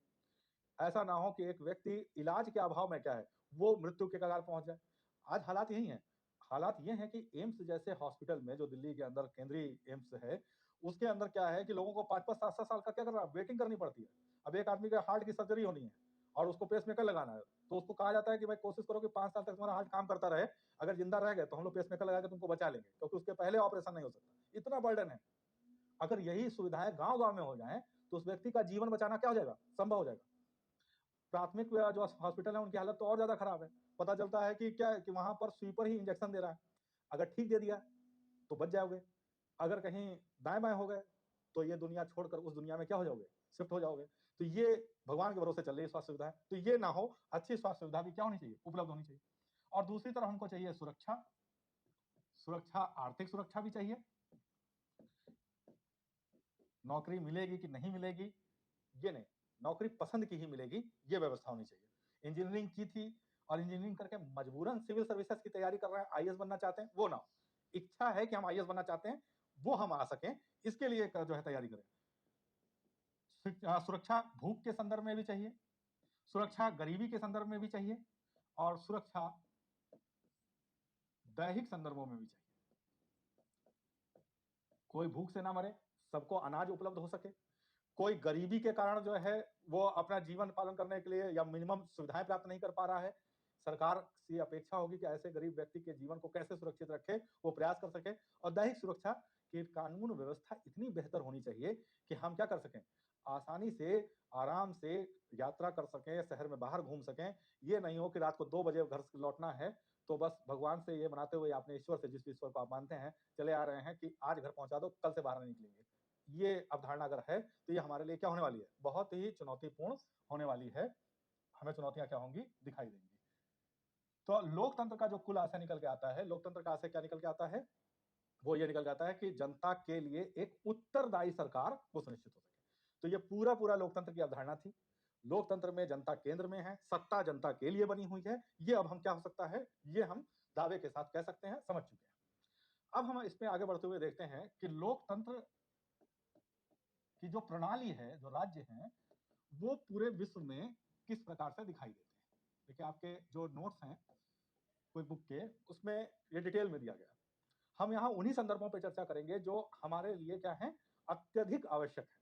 समझ बनाने के लिए आपके पास नोट्स में ढेर सारे और भी जो है प्रकार दिए हुए हैं, उसको आप वहां से अध्ययन कर लीजिएगा। यहाँ हम लोग सिर्फ उतनी चीजों को देखेंगे जो बहुत ज्यादा जरूरी है हमारे सिलेबस के अकॉर्डिंग, जीएस के पॉइंट ऑफ व्यू से। देखिए लोकतंत्र के जो बहुप्रचलित जो अवधारणा, उसको हम 2 भागों में डिवाइड कर सकते हैं। एक हम कर सकते हैं शक्ति विभाजन के आधार पर,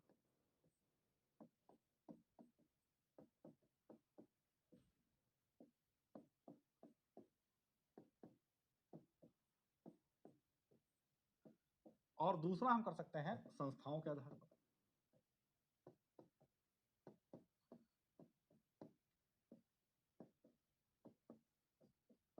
और ये बहुत इंपॉर्टेंट पार्ट है इंडियन कॉन्स्टिट्यूशन को भी समझने के लिए। और जिस तरह से आपसे एग्जाम पे हम लोग लास्ट पे क्वेश्चन डिस्कस करेंगे, तो ये देखेंगे कि एग्जाम में भी किस प्रकार से इसकी इंपॉर्टेंस हमको दिखाई देती है। शक्ति विभाजन के आधार पर 2 तरीके के प्रणाली हमको दिखाई देती है, एक संघात्मक शासन व्यवस्था और दूसरी एकात्मक शासन व्यवस्था। और संस्थाओं के आधार पर दो तरीके के प्रणाली दिखाई देती हैं, एक अध्यक्षीय शासन व्यवस्था और दूसरी संसदीय शासन व्यवस्था।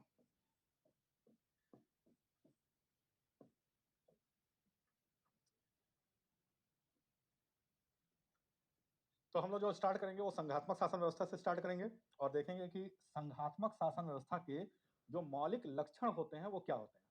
यहाँ ध्यान रखेंगे कि पूरे वर्ल्ड वाइड जो संघात्मक शासन व्यवस्था की अवधारणा जो हमको प्रचलित दिखाई देती है वो स्टार्ट हुई थी यूएस से, अमेरिका से।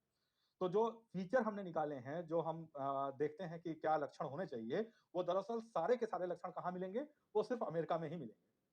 अब उस बेसिस पर हम ये तय करते हैं कि अगर इनमें से अधिकांश लक्षण किसी अन्य देश में हैं, तो हम कहेंगे ये संघात्मक शासन प्रणाली वाला देश है। एकात्मक शासन प्रणाली के संदर्भ में भी ऐसे ही क्या है, जो उसका बेस है, जो एग्जाम्पल देश है, जो मौलिक मॉडल कंट्री है, वो दरअसल इंग्लैंड है।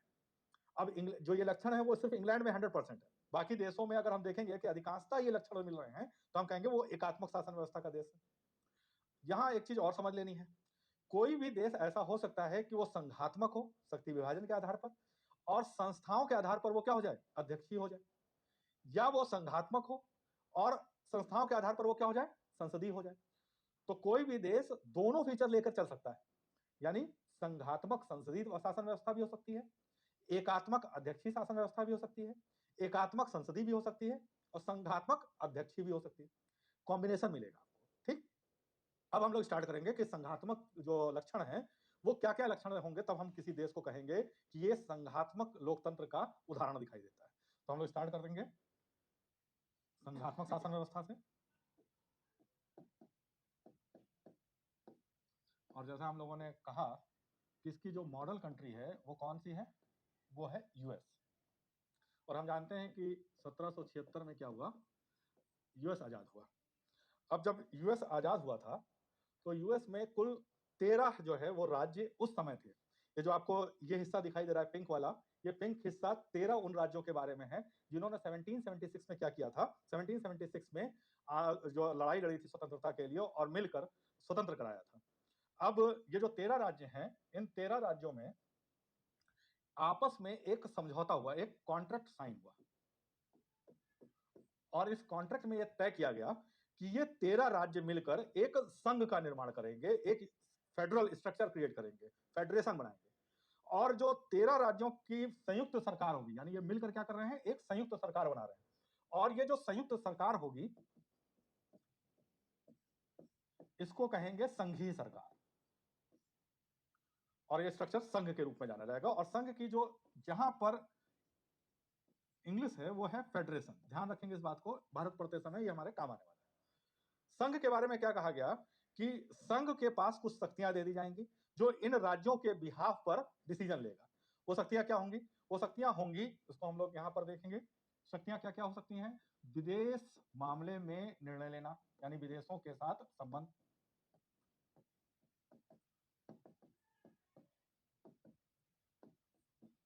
रक्षा का मैटर हो गया, संचार का मैटर हो गया, संचार मतलब जिसमें टेलीफोन से लेकर और रेलवे परिवहन, जितने भी जल परिवहन हो गया, वो सब कुछ क्या हो जाता है, संचार के माध्यम, संचार के क्षेत्र में गिना जाता है, तो संचार का माध्यम हो गया। इसी तरह जो आपकी करेंसी हो गई, मुद्रा, इसके बारे में निर्णय लेना, आयकर, ये मामला हो गया, डाक, पोस्टल, डाक एवं तार, पोस्टल एंड टेलीकॉम, ये हो गया। तो इस तरह ढेर सारे, एक फेडरल जो बैंक बन रहा है, फेडरल कोड बन रहा है, उन सब पर नियंत्रण किसका हो रहा है, नागरिकता का विषय हो गया। ये सारे विषय किसको दे दिए गए, ये संघ को दे दिए गए। एक देश की पूरी नागरिकता किन किन शर्तों पर दी जाएगी, ये संघ तय करेगा। संचार के लिए क्या नियम बनेंगे, संघ तय करेगा। मुद्रा कौन सी चलेगी, यह कौन तय करेगा, संघ तय करेगा। तो ये सब संघ के ऊपर आ गया। तो 13 राज्यों ने मिलकर कॉन्ट्रैक्ट किया और कॉन्ट्रैक्ट करके संघ का निर्माण कर दिया। बाकी ये जो विषय हैं, इनके अलावा जितने भी विषय बच जाएंगे उन पर कानून कौन बनाएगा, ये स्टेट अलग अलग बनाएंगे। जॉर्जिया अलग बनाएगा, कैरोलिना अलग बनाएगा, नॉर्थ कैरोलिना अलग है, और साउथ कैरोलिना वो अलग है, वर्जीनिया अलग बना रहा है। तो यहाँ आप क्या देख रहे हैं कि शक्तियों का विभाजन हो गया। कानून बनाने की शक्ति कुछ विषयों पर किसके पास चली गई, संघ के पास, और जो विषय बच गए वो किसके पास चले गए, राज्यों के पास चले गए। तो राज्य अपना कानून अलग बना रहे हैं, संघ अपना कानून अलग बना रहा है। इसीलिए हम कहते हैं कि शक्ति विभाजन हो गया। और शक्ति विभाजन किसके किसके बीच में हुआ, शक्ति विभाजन हुआ संघ और राज्य के बीच में। आज अमेरिका 13 राज्यों से 50 राज्य में क्या हो चुका है, कन्वर्ट हो चुका है। आज ये है अमेरिका का हिस्सा, इसमें अलास्का का हिस्सा फिलहाल ये दिखाई दे रहा है जो नीचे, ये बेसिकली ऊपर है और अलास्का का हिस्सा है। ये सब कुछ किसमें शामिल हो चुका है, यूएस के अंदर शामिल होगा। और ये मिलकर क्या कर रहा है, संघ इन सब के लिए कानून बना रहा है और हर राज्य अपने विषयों पर कानून अलग बनाता है। तो हम यहाँ देख रहे हैं कि विषय बंटवारा वो राज्यों के मध्य में दिखाई दे रहा है। ठीक, तो कुल मिलाकर क्या हुआ, संघ और राज्य दो स्तर पर सरकारें काम कर रही हैं। कुछ विषय क्या किए गए हैं, वो संघ को सौंप दिए गए हैं। विषय हम लोगों ने ऑलरेडी क्या कर रखा है, देख लिया था। तो कुछ विषय जो संघ को सौंप दिए गए, जिसमें रक्षा वगैरह, विदेश मामले वगैरह आ गए, इन पर कानून बनाने की शक्ति सिर्फ और सिर्फ किसको है, संघ को है। और शेष मामलों में कौन कानून बनाता है, शेष विषय वो राज्य कानून बनाएंगे।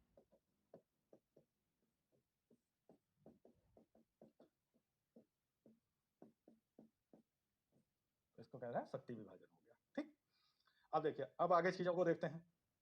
अच्छा बताइए, 1776 में ये सारा समझौता हुआ, कॉन्ट्रैक्ट साइन किया गया, और 1776 में क्या हो रहा है, कानून बनाने की शक्ति का बंटवारा किया गया था। आप 250 साल बाद अगर मौखिक बंटवारा हुआ होता तो किस तरह की परिस्थितियां जो है वो क्रिएट होती। होता ये कि राज्य और संघ के बीच आज क्या हो जाए, द्वंद्व हो जाएगा। तो राज्य ने, संघ ने कहा कि रक्षा मामले पे कानून हम बनाएंगे, पूछा क्यों बनाओगे भाई, क्या संघ ने कहा कि नहीं, वो जो 1776 में आपस में समझौता हुआ था ना, तो समझौते में कहा गया था कि रक्षा किसके पास रहेगा, संघ के पास रहेगा। राज्य ने पूछा कि कौन बोला था, क्या वो परदादा बता के गए थे, क्या वो हमको नहीं पता, हमारे परदादा जो है वो आगे ट्रांसफर करके नहीं गए, रक्षा वाले पे हम ही बनाएंगे फिर। तो होता क्या, संघ और राज्य के बीच द्वंद्व क्रिएट हो जाएगा। तब इस मामले को हल करने के लिए जरूरत किस चीज की है, जरूरत यह है कि सारे चीजों को स्पष्ट रूप से क्या कर दिया जाए, लिख दिया जाए। लिख दिया जाएगा तो आपस में झगड़ा क्या हो जाएगा, वो खत्म हो जाएगा। तब यहाँ पर एक चीज तो कंफर्म हो गई, दूसरा लक्षण दिखाई देने लगा। पहला लक्षण संघ और राज्य के बीच में शक्ति विभाजन, और दूसरा लक्षण क्या दिखाई दे रहा है कि संविधान किस प्रकार का होगा, लिखित होगा। और इस लिखित संविधान में ही संघ की शक्ति क्या है, राज्य की शक्ति क्या है, संघ कैसे बनेगा, राज्य कैसे बनेगा, किसके कर्तव्य क्या होंगे, वो स्पष्ट रूप से क्या कर दिया जाएगा, लिख दिया जाएगा। साथ ही साथ क्या किया जाएगा, ये भी बता दिया जाएगा कि संघ सूची के विषय क्या होंगे जिन पर कानून संघ बनाएगा, और राज्य सूची के विषय क्या होंगे जिन पर कानून राज्य बनाएगा। स्पष्ट रूप से क्या कर दिया जाएगा, विभाजित कर दिया जाएगा, ताकि आपस में किसी तरह का कोई झगड़ा न होने पाए, चाहे 250 साल बीत जाए, चाहे 500, चाहे 1000 साल बीत जाए, दिक्कत नहीं आने वाली। तो एक चीज कंफर्म है, जितने भी संघात्मक देश होंगे वहां का संविधान कैसा होगा, लिखित होगा, ये निश्चित रूप से कहा जा सकता है। अच्छा, 1776 में ये मामला जो है वो सॉल्व आउट किया गया था। अब जो इसके आगे की कल्पना हम लोग करके देखते हैं। 1776 में साइबर क्राइम, उसके बारे में किसी ने सोचा होगा, नहीं सोचा होगा। आतंकवाद का मुद्दा किसी ने सोचा होगा, नहीं सोचा होगा। तब ऐसे मामले में कानून कौन बनाएगा, जो ये नए नए विषय आ रहे हैं, या सर्विस टैक्स के बारे में किसी ने सोचा होगा, नहीं सोचा होगा। तो ये विषय जो नए नए जुड़ेंगे, ये नए विषयों पर कानून कौन बनाएगा। तो यहाँ पर क्या हुआ, यहाँ पर जो है वो विषय संघ सूची या राज्य सूची में नहीं लिखे गए। उन विषयों को पहले तो नाम दिया गया अवशिष्ट विषय, रेजिटूरी सब्जेक्ट्स। अवशिष्ट विषय क्या है, ऐसे विषय जो ना तो संघ सूची में दिए गए हो ना ही राज्य सूची में। और अवशिष्ट विषय, इन पर कानून कौन बनाएगा। तो कानून बनाने के लिए कहा गया कि देखो भैया, हम कॉन्ट्रैक्ट कौन कर रहा है इससे तय करेंगे। तो पूरा कॉन्ट्रैक्ट कौन कर रहा है, तो राज्यों ने किया है। तो राज्यों ने कहा कि कॉन्ट्रैक्ट हम कर रहे हैं, शक्ति किसके पास रहनी चाहिए, हमारे पास रहनी चाहिए। संघ तो हमने समझौता करके बनाया हुआ है कि हम सबके जो सामूहिक हित हैं उनको देखें। तो अवशिष्ट विषय सामूहिक हित के हैं या नहीं है, ये हम तय करेंगे। तो अवशिष्ट विषय पर कानून भी कौन बनाएगा, वो हम ही बनाएंगे। तो अवशिष्ट विषय या रेजिडुअरी पावर्स या रेजिडुअरी सब्जेक्ट्स, उस पर कानून बनाने का अधिकार किसे होता है, राज्य को। तो यहां तीसरी मामला क्या निकल के आया कि अवशिष्ट विषयों पर कानून राज्य बनाते हैं। और ये बहुत ध्यान से समझिएगा, जब आपसे क्वेश्चन पूछा जाएगा कि निम्नलिखित में संघात्मक शासन व्यवस्था के लक्षण कौन से हैं, तब आपके सामने अगर लिखा हुआ है कि अवशिष्ट विषय पर राज्य कानून बनाएंगे, तो ये स्टेटमेंट सही होगा। लेकिन अगर आपसे पूछा गया है कि भारतीय संघात्मक शासन व्यवस्था के लक्षण क्या होंगे, तब आपको ध्यान देना है कि राज्य के पास अवशिष्ट विषय पर कानून बनाने की शक्ति नहीं होती है। तो क्वेश्चन ध्यान से पढ़ के तब आंसर करना है। यहां पर हमें ध्यान रखना है कि ये हम एक जनरलाइज बात कर रहे हैं, और जनरलाइज क्वेश्चन होगा संघात्मक शासन व्यवस्था का, तो शक्ति किसके हाथ में होती है, राज्य के पास होती है। अगर किसी को इसके अतिरिक्त कोई ज्ञान था तो उसे तुरंत मिटा दीजिए और इस ज्ञान को क्या कर लीजिए, रीस्टोर कर लीजिए अपने दिमाग के भीतर। ठीक, अब अगला लक्षण समझने की कोशिश करते हैं। देखिए क्या होगा कि मान लीजिए दो जो आपके राज्य और संघ के स्तर पर सरकारें हैं, इन सरकारों के बीच में ऐसा तो होगा नहीं कि बड़ी आपस में मतलब बढ़िया से काम चल रहा होगा। कभी ना कभी तो कुछ मैटर ऐसा आएगा ही जब द्वंद क्रिएट होगा, और संघ और राज्य में तो होगा ही होगा। राज्य और राज्य के बीच में भी क्या होगा, ये प्रॉब्लम क्रिएट हो सकती है। अब मान लीजिए कि संघ और राज्य के बीच में किसी प्रकार का कोई कॉन्फ्लिक्ट हो गया, झगड़ा हो गया, और राज्य के बीच में किसी प्रकार का कोई कॉन्फ्लिक्ट हो गया, तब कानून बनाने की शक्ति इस मामले को सुलझाने की शक्ति किसके पास होगी? तब हम देखेंगे कि इसके लिए क्या है, सर्वोच्च न्यायालय की व्यवस्था की जाएगी या फेडरल कोर्ट की, संघीय न्यायालय की व्यवस्था की जाएगी। और ये क्या देखेगा, ऐसे सभी विषयों का निपटारा करेगा जिसमें संघ और राज्य के बीच में विवाद हो जाए और राज्य और राज्य के बीच में विवाद हो जाए। देखिए सामान्य काम तो वो करता रहेगा, अपना जो न्याय का है, कानून की व्याख्या है, ये सारे काम तो सर्वोच्च न्यायालय करेगा ही करेगा, लेकिन एडिशनल काम के रूप में क्या हो जाएगा कि वो संघ और राज्य के बीच विवादों का निपटारा भी करेगा और राज्य के बीच विवादों का निपटारा भी वही करेगा। तो सर्वोच्च न्यायालय अनिवार्य रूप से इन कार्य को क्या करेगा, देखेगा और द्वंद्व समाप्त करेगा। इसके साथ ही एक चीज ध्यान रखेंगे सर्वोच्च न्यायालय के संदर्भ में कि संविधान के किसी प्रावधान की व्याख्या की जरूरत पड़ती है या किसी कानून को यह देखना है कि वो संविधान अनुरूप है या नहीं, तो भी काम कौन करेगा, ये न्यायपालिका ही करेगी। और ये जो न्यायपालिका कार्य करेगी, सर्वोच्च न्यायालय कार्य करेगा, इस कार्य को हम क्या बोलते हैं, न्यायिक पुनरावलोकन। ये देखना कि कानून वो संविधान अनुरूप है या नहीं है। अगला देखते हैं, जो संघात्मक शासन व्यवस्था है इसमें एक और लक्षण अनिवार्य होता है, वो ये होता है कि संघ के स्तर पर दो सदन होते हैं, द्विसदनीय व्यवस्था।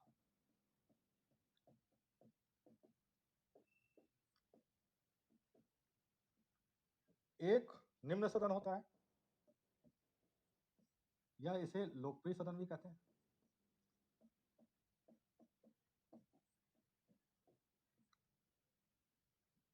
और दूसरा उच्च सदन।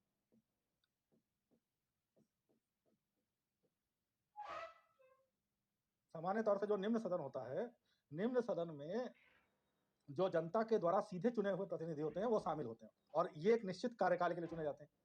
और उच्च सदन में राज्य का प्रतिनिधित्व होता है और सामान्य तौर से ये कभी भंग नहीं होने वाला सदन होता है।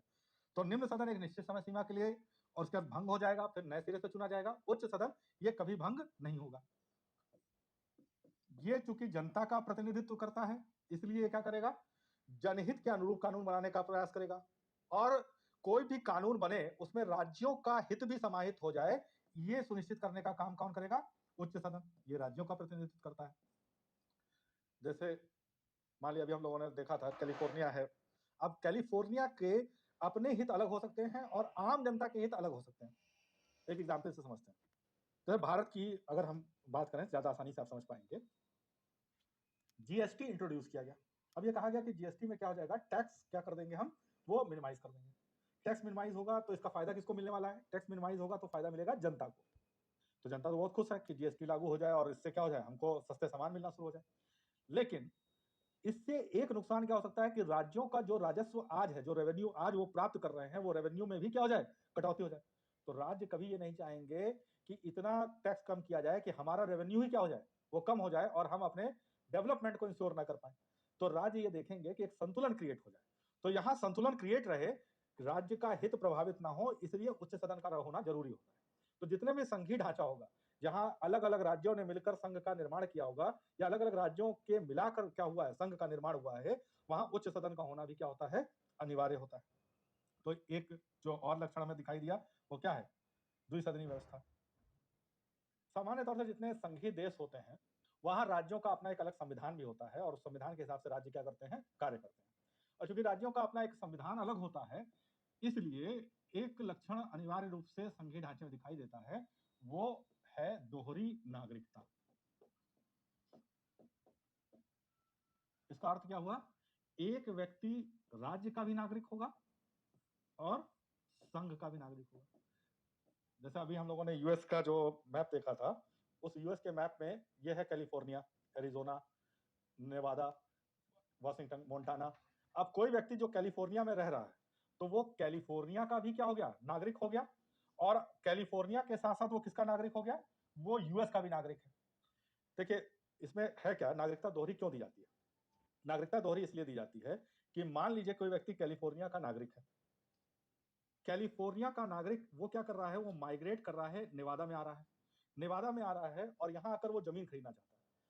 और नेवादा में कंपैरेटिवली क्या है, जो पैसे से सक्षम लोग हैं वो कम है, या जमीन बहुत सीमित है जिसका उपयोग कृषि के लिए किया जाता है। और नेवादा नहीं चाहता है कि कृषि वाली जमीनें वो कोई खरीदे और उसका कॉमर्शियल यूज करे।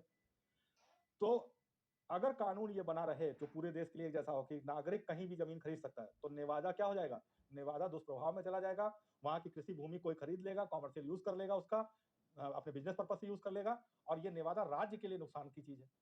तब राज्य क्या करेंगे, कृषि राज्य का विषय है, तो वहां कृषि भूमि के संदर्भ में हर राज्य अलग कानून बना सकता है। हो सकता है कैलिफोर्निया में ये कानून हो कि कोई भी आए और जमीन क्या कर ले, खरीद ले। और नेवादा में ये कानून बना दिया गया कि नेवादा में जमीन वही खरीदेगा जो नेवादा का नागरिक होगा। इसका मतलब कैलिफोर्निया का नागरिक नेवादा में जमीन खरीद नहीं सकता है। इसी तरह ड्राइविंग लाइसेंस है, कैलिफोर्निया का व्यक्ति अलास्का में ड्राइविंग लाइसेंस नहीं यूज कर सकता। अलास्का ने क्या कर दिया, ये नियम बना दिया कि किसी अन्य राज्य का निवासी अलास्का में ड्राइविंग लाइसेंस अलास्का का यूज करके ही गाड़ी चलाएगा, अदरवाइज नहीं करेगा। हर राज्य अपने नागरिकों के लिए अलग नियम बना सकता है, अलग फैसिलिटी प्रोवाइड कर सकता है। ये दोहरी नागरिकता। और कुछ कॉमन अधिकार होंगे जो सभी को प्राप्त होंगे यूएस नागरिक होने के नाते। जैसे सबको वाक और अभिव्यक्ति की स्वतंत्रता है, ये पूरे यूएस में है। लेकिन जमीन खरीदना, ये हर राज्य के लिए अलग कानून क्या कर रहा है, काम कर रहा है, और उस राज्य का नागरिक ही क्या कर रहा है, अपने यहाँ जमीन खरीद रहा है। तो दोहरी नागरिकता का पर्पज ये है कि राज्य अपने नागरिकों को फैसिलिटेट कर सके, अपने संसाधनों को बेहतर उपयोग कर सकें। इसके लिए राज्य क्या हो जाए, वो स्वतंत्र हो जाए, और कुछ मामले में कॉमन अधिकार क्या होना चाहिए, पूरे देश के नागरिकों को मिलना चाहिए। तो ये दोहरी नागरिकता। ये जो लक्षण थे, ये सारे लक्षण हमने पढ़े संघात्मक शासन व्यवस्था के संदर्भ में। अब जो हम अगला स्टार्ट करेंगे, वो है एकात्मक शासन व्यवस्था।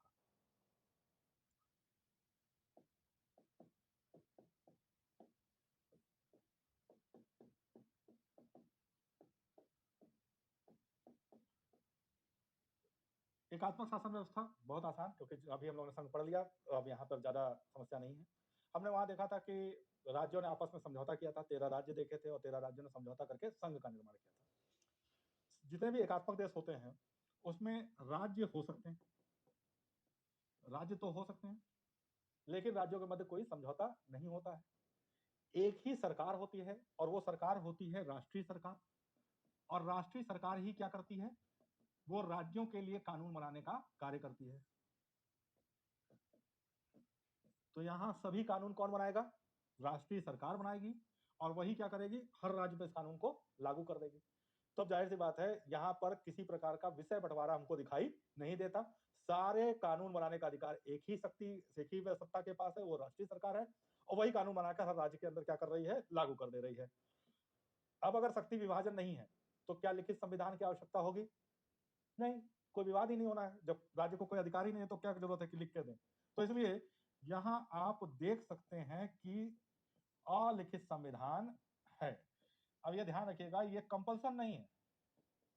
ये क्या है, ऐसा हो सकता है।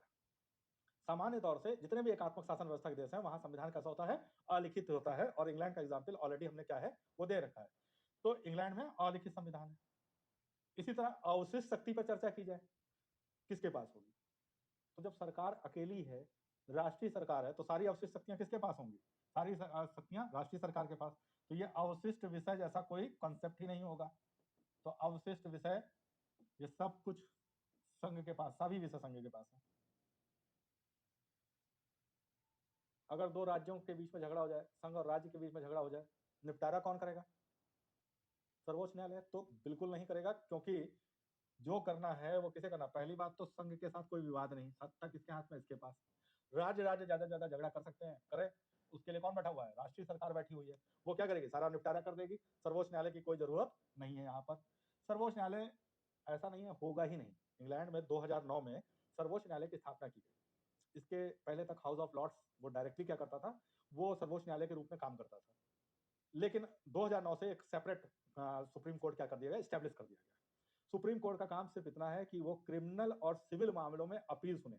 दीवानी और फौजदारी मामलों में अंतिम अपील सुनने का अधिकार किसके पास है? सर्वोच्च न्यायालय के पास। राज्यों का झगड़ा क्या है, संविधान की व्याख्या कैसे होनी है, ये सब काम राष्ट्रीय सरकार देखेगी, सर्वोच्च न्यायालय की इसमें कोई भूमिका नहीं होती।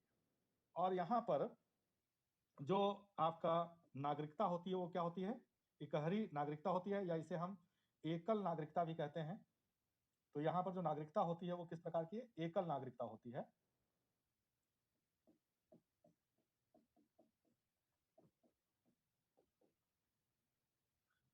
एक जो महत्वपूर्ण प्रश्न है कि क्या यहां पर द्विसदनी व्यवस्था होगी?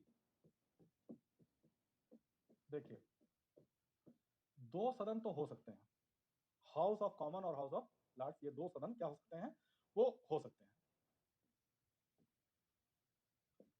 लेकिन जो हाउस ऑफ कॉमन और हाउस ऑफ लॉर्ड्स है, यहां पर दो सदन व्यवस्था है।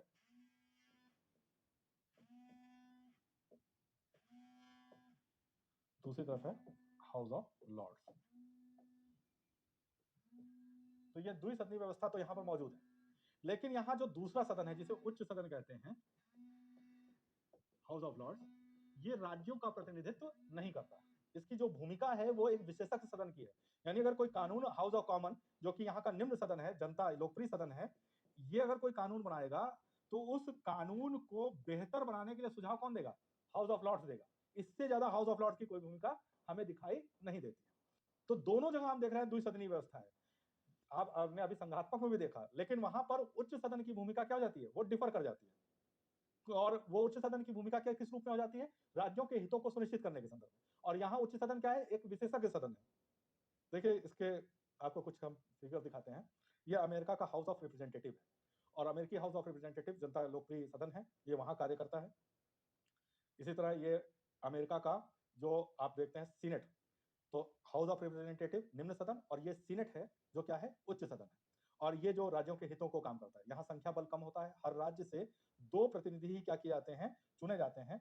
हर राज्य क्या करेगा? इक्वल वेटेज रखता है ना। दो सदस्य ये चुने जाते हैं प्रत्येक राज्य से।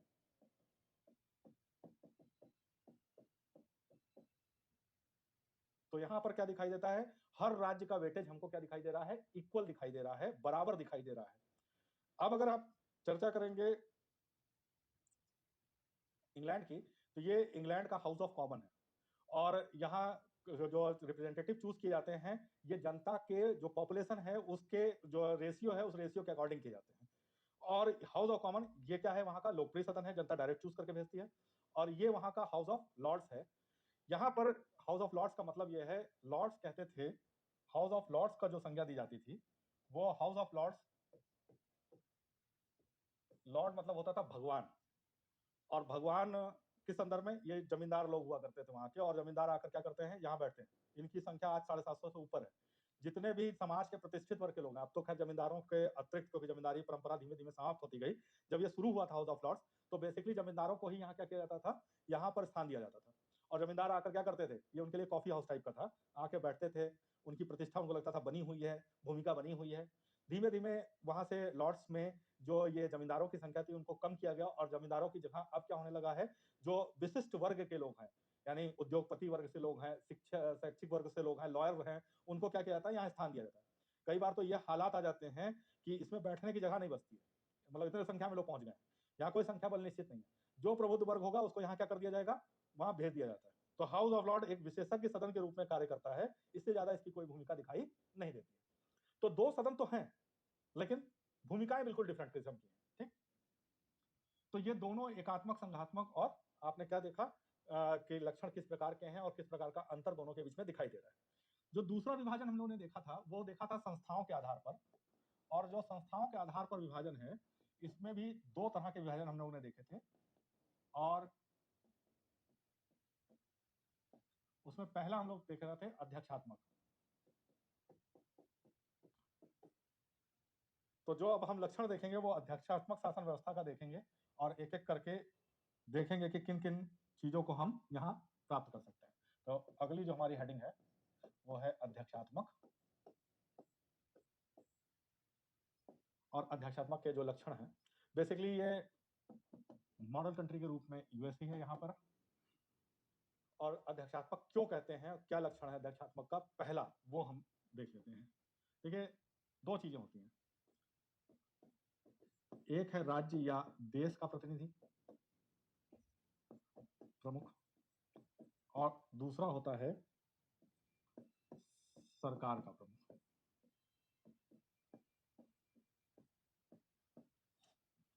अगर किसी देश में सरकार का प्रमुख और राज्य का प्रमुख ये दोनों क्या हो जाएं, एक ही व्यक्ति हो जाए, उसे राष्ट्राध्यक्ष का नाम दिया जा सकता है, या उसे क्या कहा जाता है, राष्ट्रपति। एक ही व्यक्ति वो रिप्रेजेंट कर रहा है दोनों जगह, तब तो हम क्या कहेंगे कि ये अध्यक्षात्मक शासन व्यवस्था है। ठीक। दूसरी चीज क्या होती है, दूसरी चीज है विधायिका और कार्यपालिका।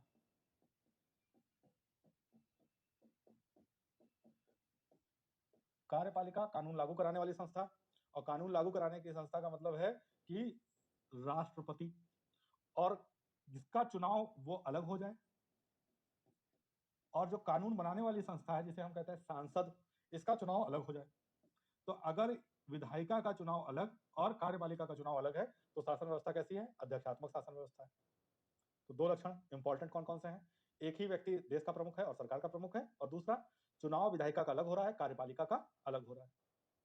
अगर कार्यपालिका का चुनाव विधायिका से सेपरेट जाके किया जाएगा तो कार्यपालिका विधायिका के प्रति उत्तरदायी या जवाबदेह नहीं होती, उसको आकर जवाब नहीं देना विधायिका के सामने। तो तीसरा जो लक्षण निकल के आता है वो क्या है कि कार्यपालिका स्वतंत्र होती है और वो क्या करती है, अपने अनुसार निर्णय लेती है। और ये स्वतंत्रता उसको क्या लाभ में दे रही है, वो लाभ दे रही है कि वो क्या कर सके, वो अपने पसंद के अनुसार मंत्रियों की नियुक्ति कर सके।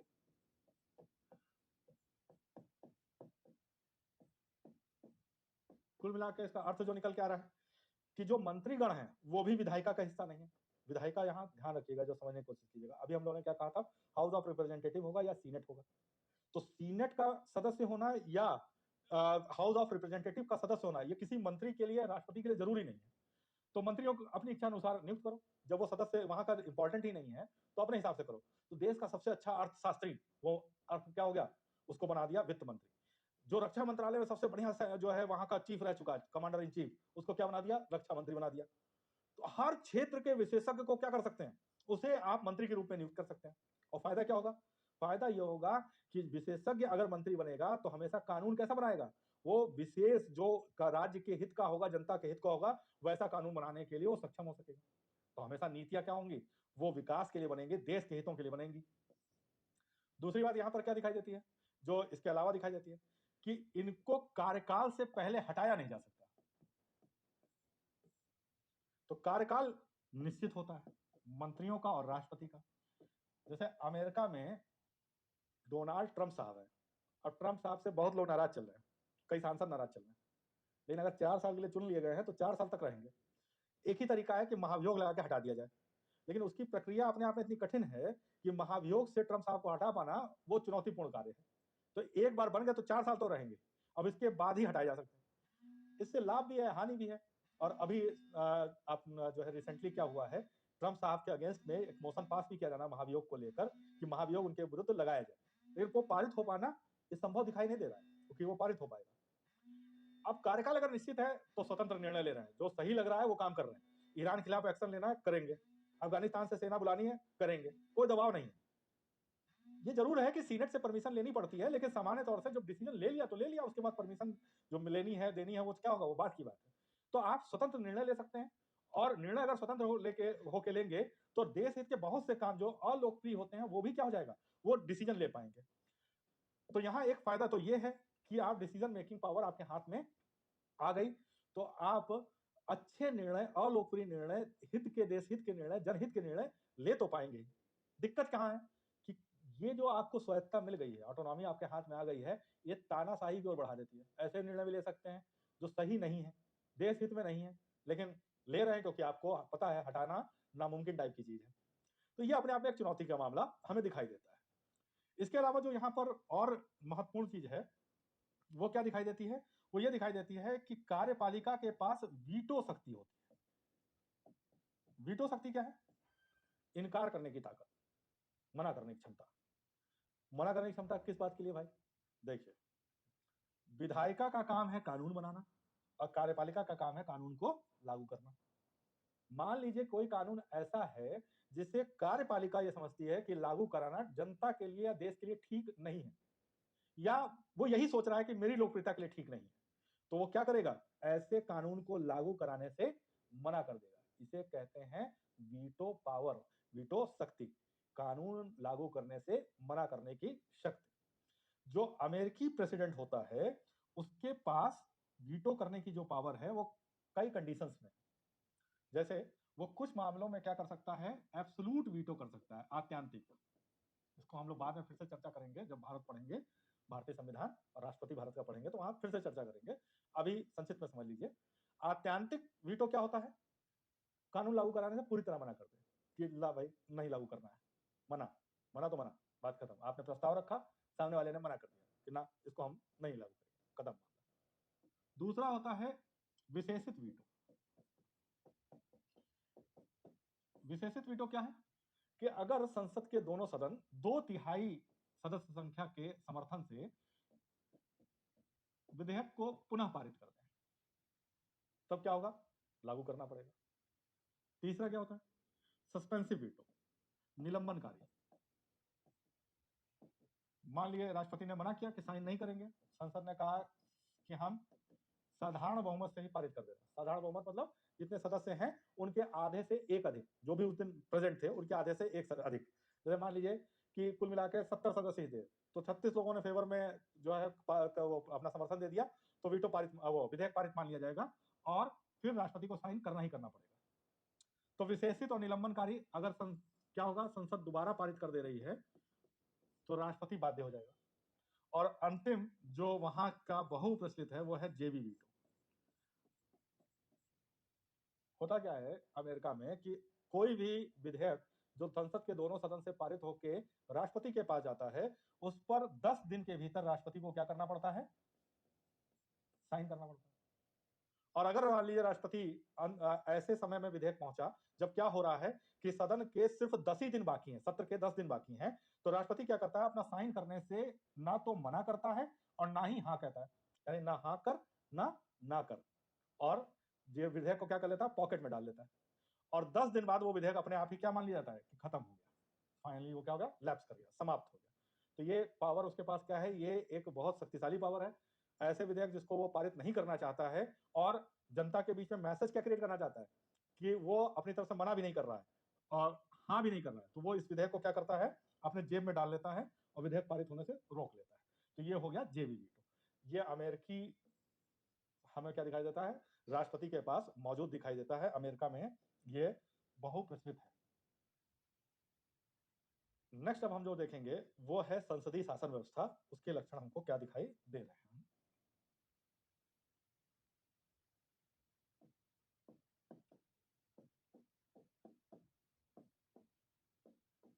अब उन्हीं चीजों को हमें दोबारा देखना है जो हम लोगों ने अभी पढ़ी हैं, बहुत ही सरलता के साथ आप समझ जाएंगे।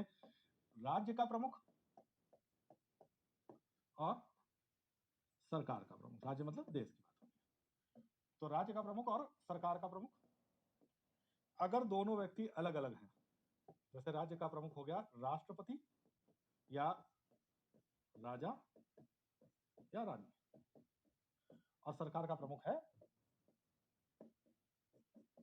प्रधानमंत्री, और इसका सहयोग करने के लिए कौन होगा? मंत्रिपरिषद होगी, इस सहयोगी की भूमिका में। ठीक, तो राज्य का प्रमुख है राष्ट्रपति और सरकार का प्रमुख है प्रधानमंत्री, यानी दोनों व्यक्ति अलग अलग हैं और दोनों क्या हैं? एक दूसरे के साथ कोऑर्डिनेशन बनाकर कार्य कर रहे हैं। अगर किसी देश में ऐसी व्यवस्था प्रचलित है तो हम कहेंगे ये संसदीय शासन व्यवस्था के लक्षण। ध्यान रखेंगे, जहां राष्ट्रपति होगा यानी जनता द्वारा चुना हुआ व्यक्ति है, तो वो व्यवस्था कहलाएगी गणतंत्र। जहां सर्वोच्च पद पर कौन बैठा हुआ है? चुना हुआ व्यक्ति, तो वो गणतंत्र है। और जहां राजा या रानी है जो राज्य का प्रमुख है, तो वो कहलाएगा राजतंत्र। तो ये ध्यान रखेंगे कि ऐसा जरूरी नहीं है कि राजतंत्र और लोकतंत्र साथ साथ नहीं रह सकते। राजतंत्र और लोकतंत्र साथ साथ रह सकते हैं, जैसा कि हम जापान में देख रहे हैं, जैसा कि हमने इंग्लैंड में देख रखा है कि वहां का राज्य का प्रमुख है राजा, और राजा का सहयोग करने के लिए वहां कौन मौजूद है, राजा या रानी का सहयोग करने के लिए वहां पर प्रधानमंत्री और उसका मंत्रिपरिषद मौजूद है। जो ये होगा इसे हम कहते हैं नाम मात्र की कार्यपालिका, और इसे कहते हैं वास्तविक कार्यपालिका। और लैटिन भाषा में इसके लिए जो शब्द इस्तेमाल होता है वो होता है डी ज़ुरे, और इसके लिए जो शब्द इस्तेमाल होता है वो होता है डी फैक्टो। तो सारे निर्णय लेता है ये, सब कुछ लागू कराएगा प्रधानमंत्री और उसकी मंत्रिपरिषद। उस पर सिग्नेचर करने के लिए कौन बैठा हुआ है, राष्ट्रपति या राजा। मन करे या न करे करना पड़ेगा, ये क्या है, ये यहाँ का संवैधानिक प्रावधान होता है। तो इसकी भूमिका क्या होती है, नाम मात्र की होती है प्रमुख, ताकत कुछ नहीं है, सारी शक्ति किसके पास है, प्रधानमंत्री के पास है। ठीक, इसीलिए कई बार इसको क्या कह देते हैं कि अलंकरणीय है, ये सिर्फ सेरिमोनियल है। ये क्या कर रहा है, ये सिर्फ और सिर्फ दिखावे के लिए बैठा हुआ है। नेक्स्ट पॉइंट जो समझना हम लोगों को वो क्या है, विधायिका और कार्यपालिका। अब देखो, उम्मीद करते हैं, उम्मीद पे दुनिया कायम है, इसलिए उम्मीद कर रहे हैं कि आपको पता होगा कि विधायिका मतलब संसद है, और संसद जिसमें लोकसभा भी है। अगर भारत के चुनाव को समझ रहे होगे, ऐसी मुझे उम्मीद है कि समझ रहे होगे, तो चुनाव होता है वहां भारत के अंदर, वो किसका होता है, प्रधानमंत्री पद के लिए चुनाव होता है कि सांसद का चुनाव होता है। तो जैसे कि मुझे उम्मीद है कि आप जानते हैं कि चुनाव किसका होता है, सांसदों का होता है। यानी चुनाव किसका है, विधायिका के लिए। और इसी विधायिका में से जिस दल के पास बहुमत होता है, या जिस गठबंधन के पास बहुमत होता है, एक से अधिक दल मिलते हैं और मिलकर क्या करते हैं, गठबंधन बना लेते हैं, और उसका बहुमत, बहुमत मतलब आधे से एक अधिक सदस्यों का सहयोग समर्थन प्राप्त हो, तो उसे कहते हैं बहुमत। जैसे भारत में क्या है, 543 ये निर्वाचित होने वाले सांसदों की संख्या है, इसका बहुमत कितना हो गया, 272। तो जिस दल या गठबंधन के पास 272 सदस्य होंगे, वही क्या करेगा, वो करेगा कार्यपालिका का गठन, यानी वही सामान्य भाषा में जिसे हम सरकार कहते हैं उसका गठन करेगा, तो कार्यपालिका बना लेगा। तो यहां हम क्या देख रहे हैं, चुनाव हो रहा है विधायिका का, और इसी विधायिका में जिस दल या गठबंधन के पास बहुमत है वो क्या बना रहा है, वो कार्यपालिका का निर्माण कर रहा है। तो जिस भी देश में विधायिका में से ही कार्यपालिका का चुनाव हो जाए, वो नियुक्ति हो जाए, तो उसे हम क्या बोलेंगे, उसे बोलेंगे कि ये संसदीय शासन व्यवस्था है। तो संसदीय शासन व्यवस्था का दूसरा लक्षण यहाँ क्या हो रहा है, वो स्पष्ट हो रहा है। अब दूसरे लक्षण में ही तीसरी बात छुपी हुई है, कार्यपालिका के सारे सदस्य क्या होने चाहिए, विधायिका के सदस्य होने चाहिए। यानी अगर कोई सदस्य विधायिका का सदस्य नहीं है तो नियम बनाना पड़ता है कि मंत्री बना दिया गया कोई व्यक्ति, तो उसे 6 माह के भीतर किसी एक सदन की सदस्यता क्या करनी पड़ेगी, लेनी ही लेनी पड़ेगी। तो जो सदन का सदस्य नहीं है उसे मंत्री नहीं बनाया जा सकता।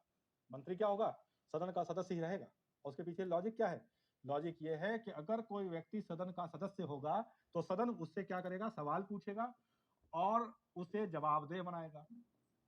और अगर कोई एक मंत्री भी ऐसा काम कर दे जो जनता के हितों के विरुद्ध हो, तो उसके खिलाफ क्या करेंगे, अविश्वास प्रस्ताव लाएंगे, और अविश्वास प्रस्ताव पारित कर देता है अगर सदन, तो पूरे मंत्री परिषद को क्या करना पड़ेगा, इस्तीफा देना पड़ेगा। तो अविश्वास प्रस्ताव पारित करके क्या कर देते हैं, उत्तरदायी बना देते हैं। और ये जो उत्तरदायित्व होता है उसको बोलते हैं सामूहिक उत्तरदायित्व। सामूहिक उत्तरदायित्व क्यों कह रहे हैं, क्योंकि गलती की एक मंत्री ने और सजा क्या हो रही है, पूरे मंत्रिपरिषद को देनी पड़ती है। प्रधानमंत्री समेत हर किसी को क्या करना पड़ेगा, इस्तीफा देना पड़ेगा। गलती चाहे स्मृति ईरानी ने की हो, अविश्वास जताया गया स्मृति ईरानी के ऊपर, लेकिन मोदी जी समेत सबको क्या करना पड़ेगा, इस्तीफा देना पड़ेगा, सरकार गिर जाएगी। और फिर या तो नया गठबंधन बन के आए सरकार में, या फिर से क्या हो जाए, चुनाव हो जाए। ये निश्चित रूप से होता है। तो यहाँ लाभ क्या होगा, लाभ यह हुआ कि हर मंत्री वो अपने कार्य को जनता के हित में, देश हित में करने का प्रयास करता है। उससे सवाल पूछा जा सकता है, और उससे सवाल पूछकर उसे प्रेरित किया जा सकता है कि वो अपना कार्य सही तरीके से करे। साथ ही साथ क्या होता है, चूंकि सामूहिक उत्तरदायित्व है, हर मंत्री दूसरे मंत्री के कार्यों पर क्या कर रहा है, नियंत्रण रखने का काम कर रहा है। देखता है कि ये गलत काम ना करे, वरना इसकी गलती की सजा हमें भी क्या हो जाएगी, मिल जाएगी। तो एक कोऑर्डिनेशन क्या हो जाता है, वो बेहतर हो जाता है। नुकसान क्या होता है, अगर हर मंत्री का सदन का सदस्य होना अनिवार्य होगा, तो भैया तुम्हें रेलवे के बारे में एबीसीडी ना पता हो, तुम्हें वित्त के बारे में एबीसीडी ना पता हो, क्या बन गए, मंत्री बना दिया गया। भले ही 12वीं पास हैं, लेकिन क्या बना दिया गया, मंत्री बना दिया गया। और मंत्री कौन सा बना दिया गया, एचआरडी मिनिस्टर बना दिया गया, human and resource development minister बना दिया गया। तो ये अपने आप में ही क्या हो जाता है, चैलेंज क्रिएट करने वाला जाता है। अब ऐसी ऐसी नीतियां बनेंगी, जो मंत्री कुछ जानता ही नहीं है, जिसको रेलवे का आर नहीं पता, वो रेलवे की कौन सी पॉलिसी बनाएगा। तो वो क्या करता है, वो जब आप आईएएस अधिकारी बनेंगे तो आपसे उम्मीद करेगा, और आप ही कौन से विशेषज्ञ हैं रेलवे के, तो आप क्या करेंगे, आप जो एसएससी पास आउट हैं, जो आपके नीचे डिवीजन में काम कर रहे हैं, उनको बोलेंगे। अच्छा, एसएससी वाला जब आप एक्सपर्ट नहीं है आईएएस होके, तो वो कौन सा एक्सपर्ट है, तो वो क्या करता है, वो नीचे क्लर्क को बोलता है कि भाई तू बना दे। क्लर्क बेचारा क्या करे, वो चपरासी से तो बोलेगा नहीं कि भाई तू बना दे, तो उसको बनानी पड़ती है। तो ये देश किसके भरोसे चल रहा है, क्लर्कों के भरोसे चल रहा है। तो ये चैलेंज क्रिएट हो जाता है, होना नहीं चाहिए लेकिन है तो है। अच्छा, यहाँ एक बार बहुत बहुत महत्वपूर्ण है, जिसको अभी यहाँ के लिए समझ लें, वो क्या है कि क्या कार्यपालिका के पास वीटो शक्ति होगी। तो हमारा जवाब होगा कि कार्यपालिका के पास सामान्य तौर से संसदीय व्यवस्था में वीटो शक्ति नहीं होती। अब सवाल यह है कि क्यों नहीं होती है, और सबसे बड़ी बात है, जितने लोगों ने थोड़ा बहुत ज्ञान प्राप्त कर रखा है या एक दो बार पढ़ रखा है थोड़ा पॉलिटी के बारे में, वो उनके चेहरे पे तनाव आ गया होगा कि भाई वीटो शक्ति क्यों नहीं होगी। भारत में तो देखते हैं, तो हमने कहा ये तो पहली बात कि भारत की बात ही नहीं हो रही अभी, ये क्या हो रहा है, ये एक जनरलाइज बात हो रही है। दूसरे रीजन समझ जाइए। रीजन ये है कि कानून बनाने का काम किसका, विधायिका का। और अभी हमने चर्चा क्या की कि कार्यपालिका के सभी सदस्य वो कहां होंगे, विधायिका के सदस्य होना अनिवार्य है, सदन में सदस्य होना अनिवार्य है। अब अगर विधायिका कोई कानून बना रही है, तो क्या बिना इन सदस्यों के सहमति के कानून पारित होगा, नहीं पारित हो सकता है। यानी कार्यपालिका की इच्छा कानून पारित कराने में क्या है, वो अपने आप शामिल है। अब एक बार उसने कहा कानून बनना चाहिए, तो कैसे कह देगा कि कानून लागू करने से हम मना करते हैं। तो सामान्य तौर से किसी संसदीय देश में कार्यपालिका के पास वीटो शक्ति नहीं होती है, लॉजिकली पॉसिबल नहीं है। और चूंकि भारत हर चीज का एक्सेप्शन है, तो इसलिए भारत में एक्सेप्शन हो सकते हैं, वो हम लोग क्या करेंगे बाद में देखेंगे कि भारत में क्या चल रहा है। तो कुल मिलाकर क्या है, ये एक सामान्य लक्षण वैश्विक स्तर पर हमको लोकतंत्र में दिखाई देते हैं। और इन्हीं लक्षणों को जब बेस करके हम भारत समझेंगे, तो हमें भारत के बारे में आसानी से चीजें क्या हो पाएंगी, समझ में आएंगी कि भारतीय व्यवस्था किस प्रकार की है। तो जो हमारी अगली क्लास होगी वो शुरू होगी भारतीय संविधान की विशेषताओं से, और वहां हम देखेंगे कि संसदीय व्यवस्था इसको हम भारत में है या नहीं, अध्यक्षीय है या संघात्मक है या एकात्मक है, इन सब पर हम क्या करेंगे, चर्चा करेंगे और उसको समझने का प्रयास करेंगे। अब इस क्लास के अंतिम जो चरण है, उसमें हम क्या करते हैं, हम ये देख लेते हैं कि कुछ क्वेश्चन जो पिछले सालों में आए वो क्या है, जो हमारे पूर्व के जो प्रश्न पूछे गए, और हम ये भी देखेंगे कि किस प्रकार के प्रश्न संभव हैं कि इससे पूछे जा सकते हैं। तो संभावित से ज्यादा कि अभ्यास हेतु आप क्या जो प्रश्न है आपके क्विक बुक में भी दिए होंगे, और साथ ही साथ उन प्रश्नों को कैसे डील करना है, ये हम लोग यहाँ पर थोड़ा सा चेक करें। तो प्रैक्टिस क्वेश्चन करेंगे कुछ, और प्रीवियस ईयर क्वेश्चन देखते हैं।